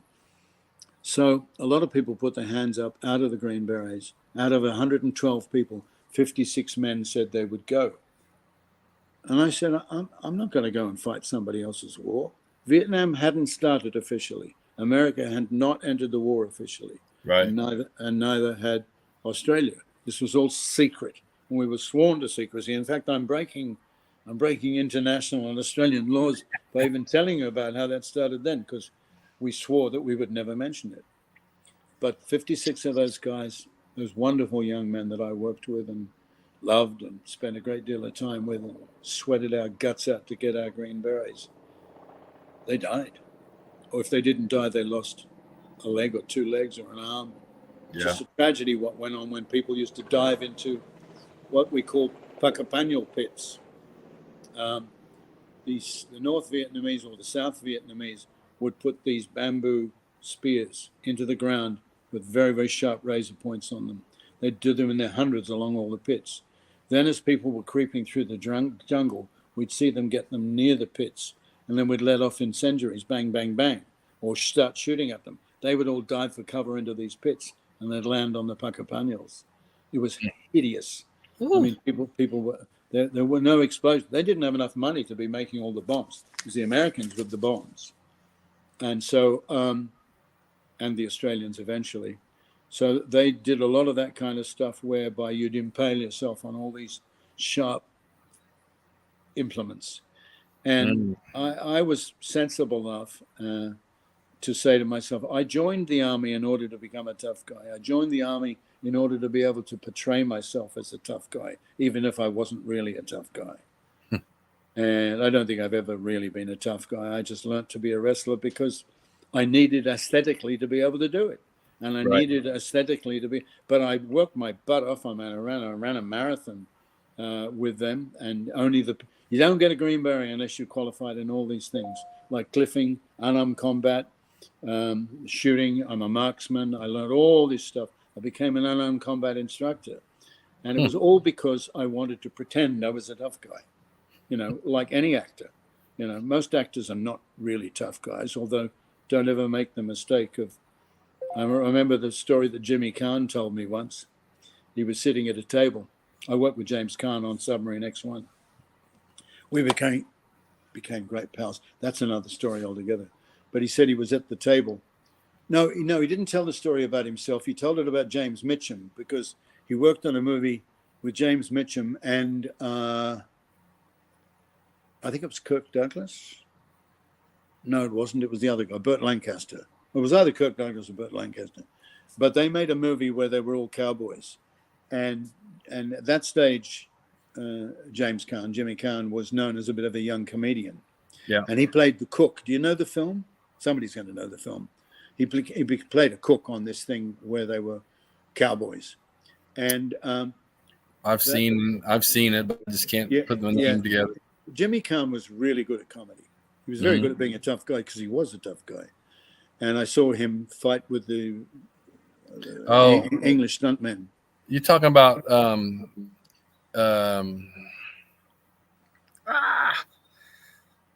with well, he played in some westerns with the Duke. Oh, really? Yeah. The Duke. Well, there were two main American cowboy tough guys. John Wayne was one, but Burt Lancaster and James Mitchum were others. Anyway, this was a story concerning James Mitchum. James Mitchum was sitting at a table eating, and somebody came over and insulted him. Oh, I know what they did. This sounds disgusting, but apparently it was true. This guy had been to the toilet, and he'd been having an argument with James Mitchum previously about something. I think he tried to get an autograph from James or said, you're not really a tough guy or something like that. And he went to the toilet and he came back and James Mitchum was eating and the man leant over and he put a piece of paper on James' food. And it wasn't a piece of paper. It was a piece of toilet paper. And James Mitchum was sitting there with his knife and his fork in his hand. And he just went like that with the fork, stuck it right up into this guy's throat, ironed him out. I think it went in there. That's the kind of guy, you don't do that to anybody, put a piece of toilet paper in the middle of your food. And Jimmy Kahn was there, and there was a commotion, and everybody was torn apart. Mitchum wouldn't take that from any. He was a real tough guy, James Mitchum. He came to Australia and shot a movie called The Sundowners. Wasn't it Robert Mitchum? Robert Mitchum. Yeah, James Kahn and Robert Mitchum. Yeah. Yeah, somebody just reminded me. Was I saying James Mitchum, was I? Yeah. You were talking about Jimmy Kahn and... Yeah, James Kahn, Jimmy Kahn. Oh, so many stories, buddy. I've got... But that was it. And I kind of lost the thread again. It was... I think there's the show that had those three in it was like Chris Trice just reminded me El Dorado. Was it El Dorado? Hmm. And Jimmy Kahn was, I know he was the cook, and he was always banging and making jokes and stuff. They thought he was a bit of an idiot. Yeah. James Mitchum, Robert Mitchum. Robert And Mitchum. was it the Duke? I thought it was Kirk Douglas, or I No. get Kirk Douglas and Burt Lancaster mixed up because they often were in movies together. Yeah. It was. He played it, and he was very, like you said, he was very comical. He was always cracking jokes and Jimmy Kahn. Yeah. Oh man, when I did Submarine X1 with him, I had been brought onto the film because the casting director didn't really cast me in the show. They did tests to see if the actors could swim, because we were going to be shooting and we needed people that could really, really swim, and in particular use aqualung. So I played one of the frogmen in the show, and they took us all. They advertised it in the local newspaper that they wanted actors that were very good at holding their breath and could swim underwater. And so we went to it wasn't the Oasis swimming pool, but it was one of the sister swimming pools in London. It starts with a W. It doesn't matter. It was an indoor swimming pool in London. Yeah. And there was about, I don't know, 150 actors that are all crowding around and being told to take off and get in their swimming trunks and swim to the end of the pool and back. And the people that could get down there first, they would be put over there because they knew they were pretty good swimmers. Then and the others were told to go home. Then the next test was to swim underwater from one side of the pool to the other. And if they couldn't do that, then they were let go and the others could stay. They got us down to about 15 people. Then the guy that was testing everybody got a big bolt with nuts on it. And he put about 6 of these bolts with nuts on. And he threw the nut in one end of the deep end and a bolt in the other end of the deep end. He said, right, you 6 guys dive in and come up with a bolt with the nut already screwed on. So we go down, find the nut, swim across, find the bolt, and screw it on, and then come up and hold it up like that. A couple of the guys went down and got 1 or 2. I went down and got 4 and screwed on 4 and up, because the others couldn't do it. And I could stay down I could hold my breath for 3 minutes in those days. I mean, Jeez. I promise you, it sounds like I'm bullshitting you. I'm not. I was a very good underwater swimmer. I lived by the beach in Sydney. It's all I ever did. Right. So there was one other actor there that did that too. In fact, he was also Australian. His name was Kevin Colson, and he played the lead in Carnival, the musical in London.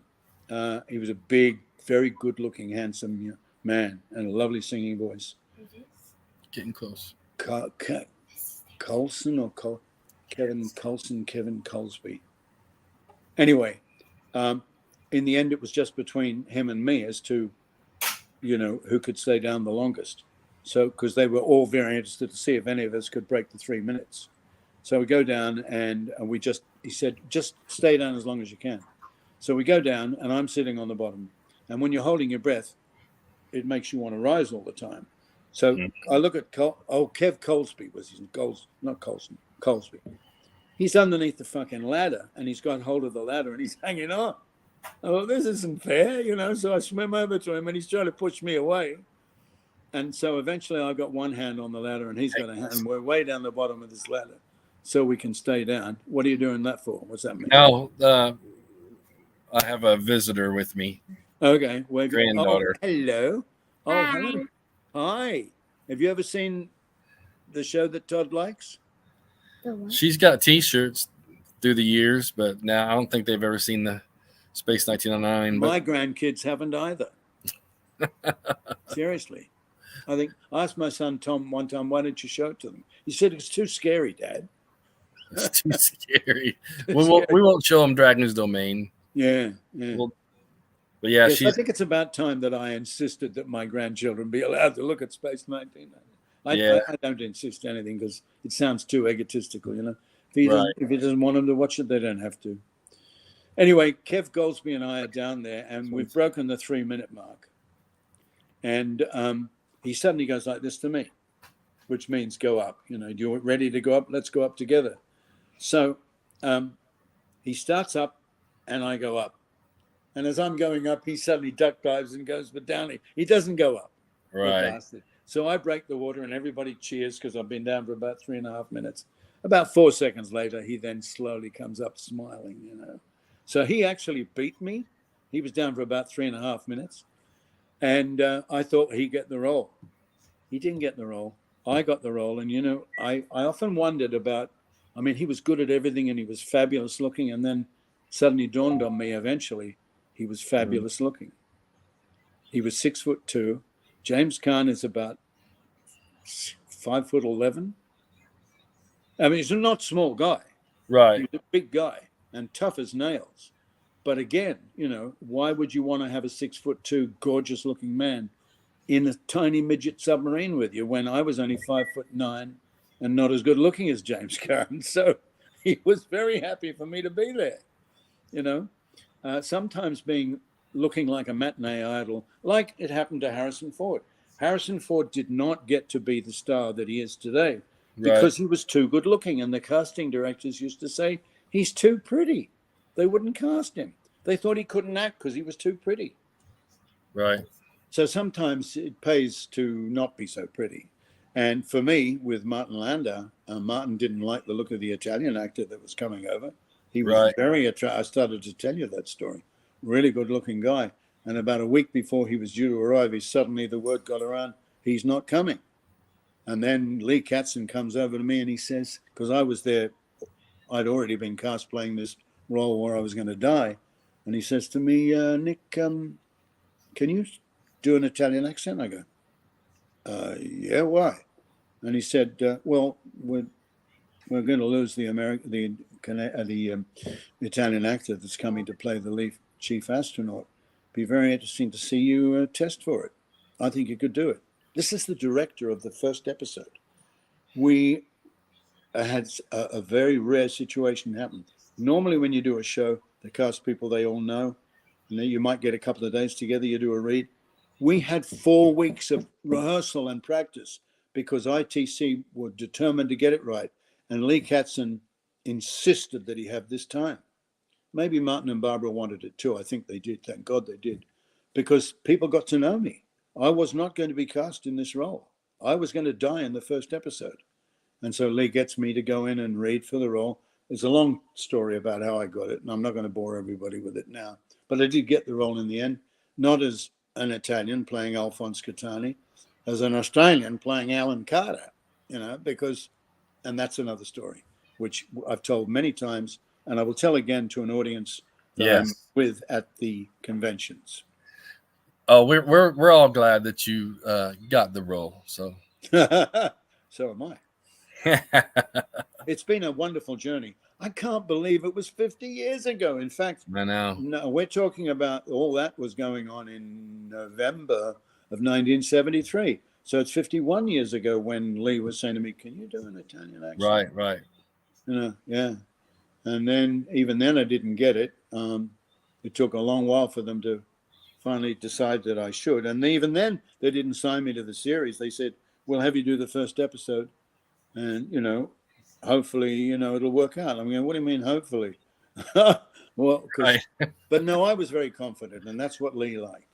He said to me, you've clearly got film technique, and that's what we need. We don't want theatrical actors. And then Martin liked me because I wasn't tall and I wasn't a threat. Yeah. I didn't realize at the time that he'd asked for the Italian actor not to be cast in the role. And he didn't tell people why. Maybe he also kind of liked me. I don't know. But I wouldn't have got the role if Martin hadn't liked me, I can tell you. Martin had all the power on the show. So at some stage, he must have seen my test and said, yeah, let's have him. You know, and I became very friendly with Martin. That's another story altogether. When he came home to my house, we'd often sit in corners and talk for ages about the... I'd argue the most believable character in the series, Chris Trice. I don't know what he's talking about. You got the most believable character in the series. Oh, well, you know, it might possibly be because they had originally, thank you very much, Chris, for saying that. But people often said, you know, where did they get the idea of Alan Carter from? Well, that was on that day when they tried to audition me for the role of the Italian. Didn't work. Tried to audition me for the role of maybe a German, because that would be a good idea. International moon base. I couldn't do I could do German accent. Of course I could do it, but I sounded like Viva asked the questions. This is the only German I knew to ask her. So, and Sylvia's going, no. And then he says, well, have him do it Cockney. Have him do it English. And no, have him do it Australian. She said, no, Australians sound too much like Cockneys. And I went, bullshit. What? I said, Australians don't sound anything like. She said, yes, they do, Nick. And she named all these films. And I said, but none of those people were Australian. They were all Cockney actors playing Australians.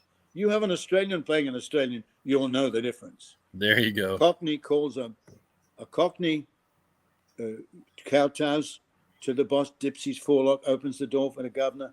An Australian kowtows to no man. You know what kowtows means? Yeah, well, go ahead. That means they bow down, Right. Australians don't typically bow down to anybody. We got rid of royalty. We got rid of all kinds of stuff in Australia. And that's why Australians didn't used to tip either. Because, I got a job, you got a job, you're feeding me, that's okay. You don't get a tip, mate. You're being paid. Why do you need a tip? In Australia, restaurateurs pay their waiters. Whereas in America, sometimes you get a job and if you're given any salary at all, you have to live off your tips. Yes. But in Australia, people didn't tip for the longest while. So Australians loved Americans coming because they'd always tip. Here come the Yankees. We're going to make a lot of money. Bring it on. But so it was kind of tough when I went to England early on as an Australian. I'd get in a taxi cab and I'd go to where I was going and say, that's £5, please. I'd give him £5 and he'd go, Lennox, where's my tip? So what do you mean your tip? I've just given you £5, mate. Oh, you must be bloody Australian, aren't you? Yeah. Australians don't tip, do they? Well, I need a tip, mate, And it took me a long while in England to understand that, Australians got to wake up to the rest of the world. I honestly watched the show for Alan Carter. I was always disappointed when the character wasn't in the episode. Well, Flash Dixon, whoever you are, there were only 4 episodes maybe 5 episodes in which Alan Carter wasn't in, because we did 8 shows at the end of the second series where they were running out of money. And so they decided that they could do 4 episodes at two shows a week. We do that. So in 4 weeks, we could get 8 shows done. Martin played the lead in one, Barbara played the lead in the other. And in order to fulfill their contracts, they came and spent a few minutes in each of those episodes. I don't know what those 8 episodes were called, but I'm only in 4 of them, and Tony Anholt's only in 4 of them, because they decided that Tony would be, the young man who was playing opposite whoever was doing the show, and I would do in the other one. And there was one other episode, and I forget what it was called, but it was very early on in the series of the second series when I had been brought in to play Alan Carter, and the producers hadn't booked me previously. As you know, and as most people that are experts at Space 1999, the entire cast was dropped from the second series, including me and Barry Morse and Prentice and Xenia and Anton and everybody. The only people who were coming back in the show were Martin and Barbara. And I couldn't believe it when I came back to England to do Space 9. My agent rang me and said, they're going to do Space 1999 again. You better get here. So I jumped on a plane and flew back because nobody had asked me to come. And then I got back and he said, well, I got bad news for you. They're not going to use anybody from the original show. I was like, what are you talking about? How can they possibly do that? That's another story, which I'll talk about at another time. And I've already told everybody the entire contents of my memoirs. So I better stop talking because nobody's going to buy my book. I'm going to write a book. Yes, you are. And I better write it soon because I don't have many days of coherence going on. I'm forgetting people's names already. We need to do it. Yeah. Soon. Need to do it. I think the way to do it is for me to tell the stories and people transcribe And then I can re-edit, you know. Yes, yes, Because yes. just sitting there writing all by myself doesn't work. I need people to say, "Hang on a minute, I didn't understand that. What did you mean by that?" Or and then what happened? You know, if I've got somebody like you, Todd, who knows what's going on, yeah, well, I will write it. I've done some. I have written quite a few pages. There's just so much to clarify, and that's got to be a story editor that does that. Yep. Yeah, we need to do that. Just half the time, I mean, we could use a lot of these recordings to go back on, and because I've got all these, they're all saved. Oh, do you? Mm-hmm. Well, then it's copyright. You know that, don't you? You can't do it without me. You can't write a biography about me. No. You can be there to help me write my biography. That's more of what I'm talking about. No, I mean my autobiography. Sorry, you used the wrong word. Biography is something you write about somebody's life. Autobiography is when they write their own thing about their life. Exactly. Well, can you believe that we've been on for 2.5 hours almost? Of course I can believe that, because people can't stop me from talking. I got so many stories to tell. Well, you'll have plenty of time. You got some conventions to tell stories at. Yes. Well, I'm coming to Italy on the 4th, 5th, 6th, 7th of September, and I'm going to London on the 12th, 13th, 14th, 15th. I won't be really there on the 16th of September. So it's the 2 weeks, great convention in Italy first, and then the second convention in England the second week. Absolutely. And we'll be getting some, like you said, we're going to do a couple videos for you. And we're getting it out on our web pages too, right? Yep. Information, because there is information on my webpage, nicktate.com, but it's not complete. It hasn't been filled out correctly about how long and exact addresses and times and dates. We'll get it all updated. We want to get some pictures on there, and you're going to help me with that too. Yes, sir. Yes. Right. Well, is there any final few moments that are pressing, or shall we say goodbye now? I got my granddaughter over here, so we're gonna call it a day, but we'll be back in a couple weeks to do some more. Yes, indeed we will. And I thank you. No, I thank you. I love being given the opportunity to talk about all that stuff, because it engenders good endorphins in my own body to talk about that wonderful time of my life when it really looked like it was the beginning of something great, and it's always been hovering there, you know? Yep. And there are people that think, and the interesting thing to me is that there are people that still think it was great.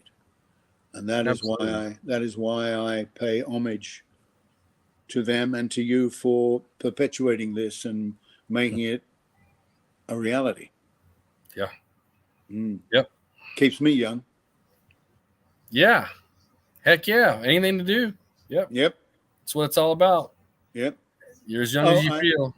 I'm sorry, but I just want to quantify what I was talking about before about dear Chris Penfold. Yes. He helped write My Brother Jack for the television show. He also came onto Space 1999 and became the story editor. Yeah. And he has got more stories and history in his life.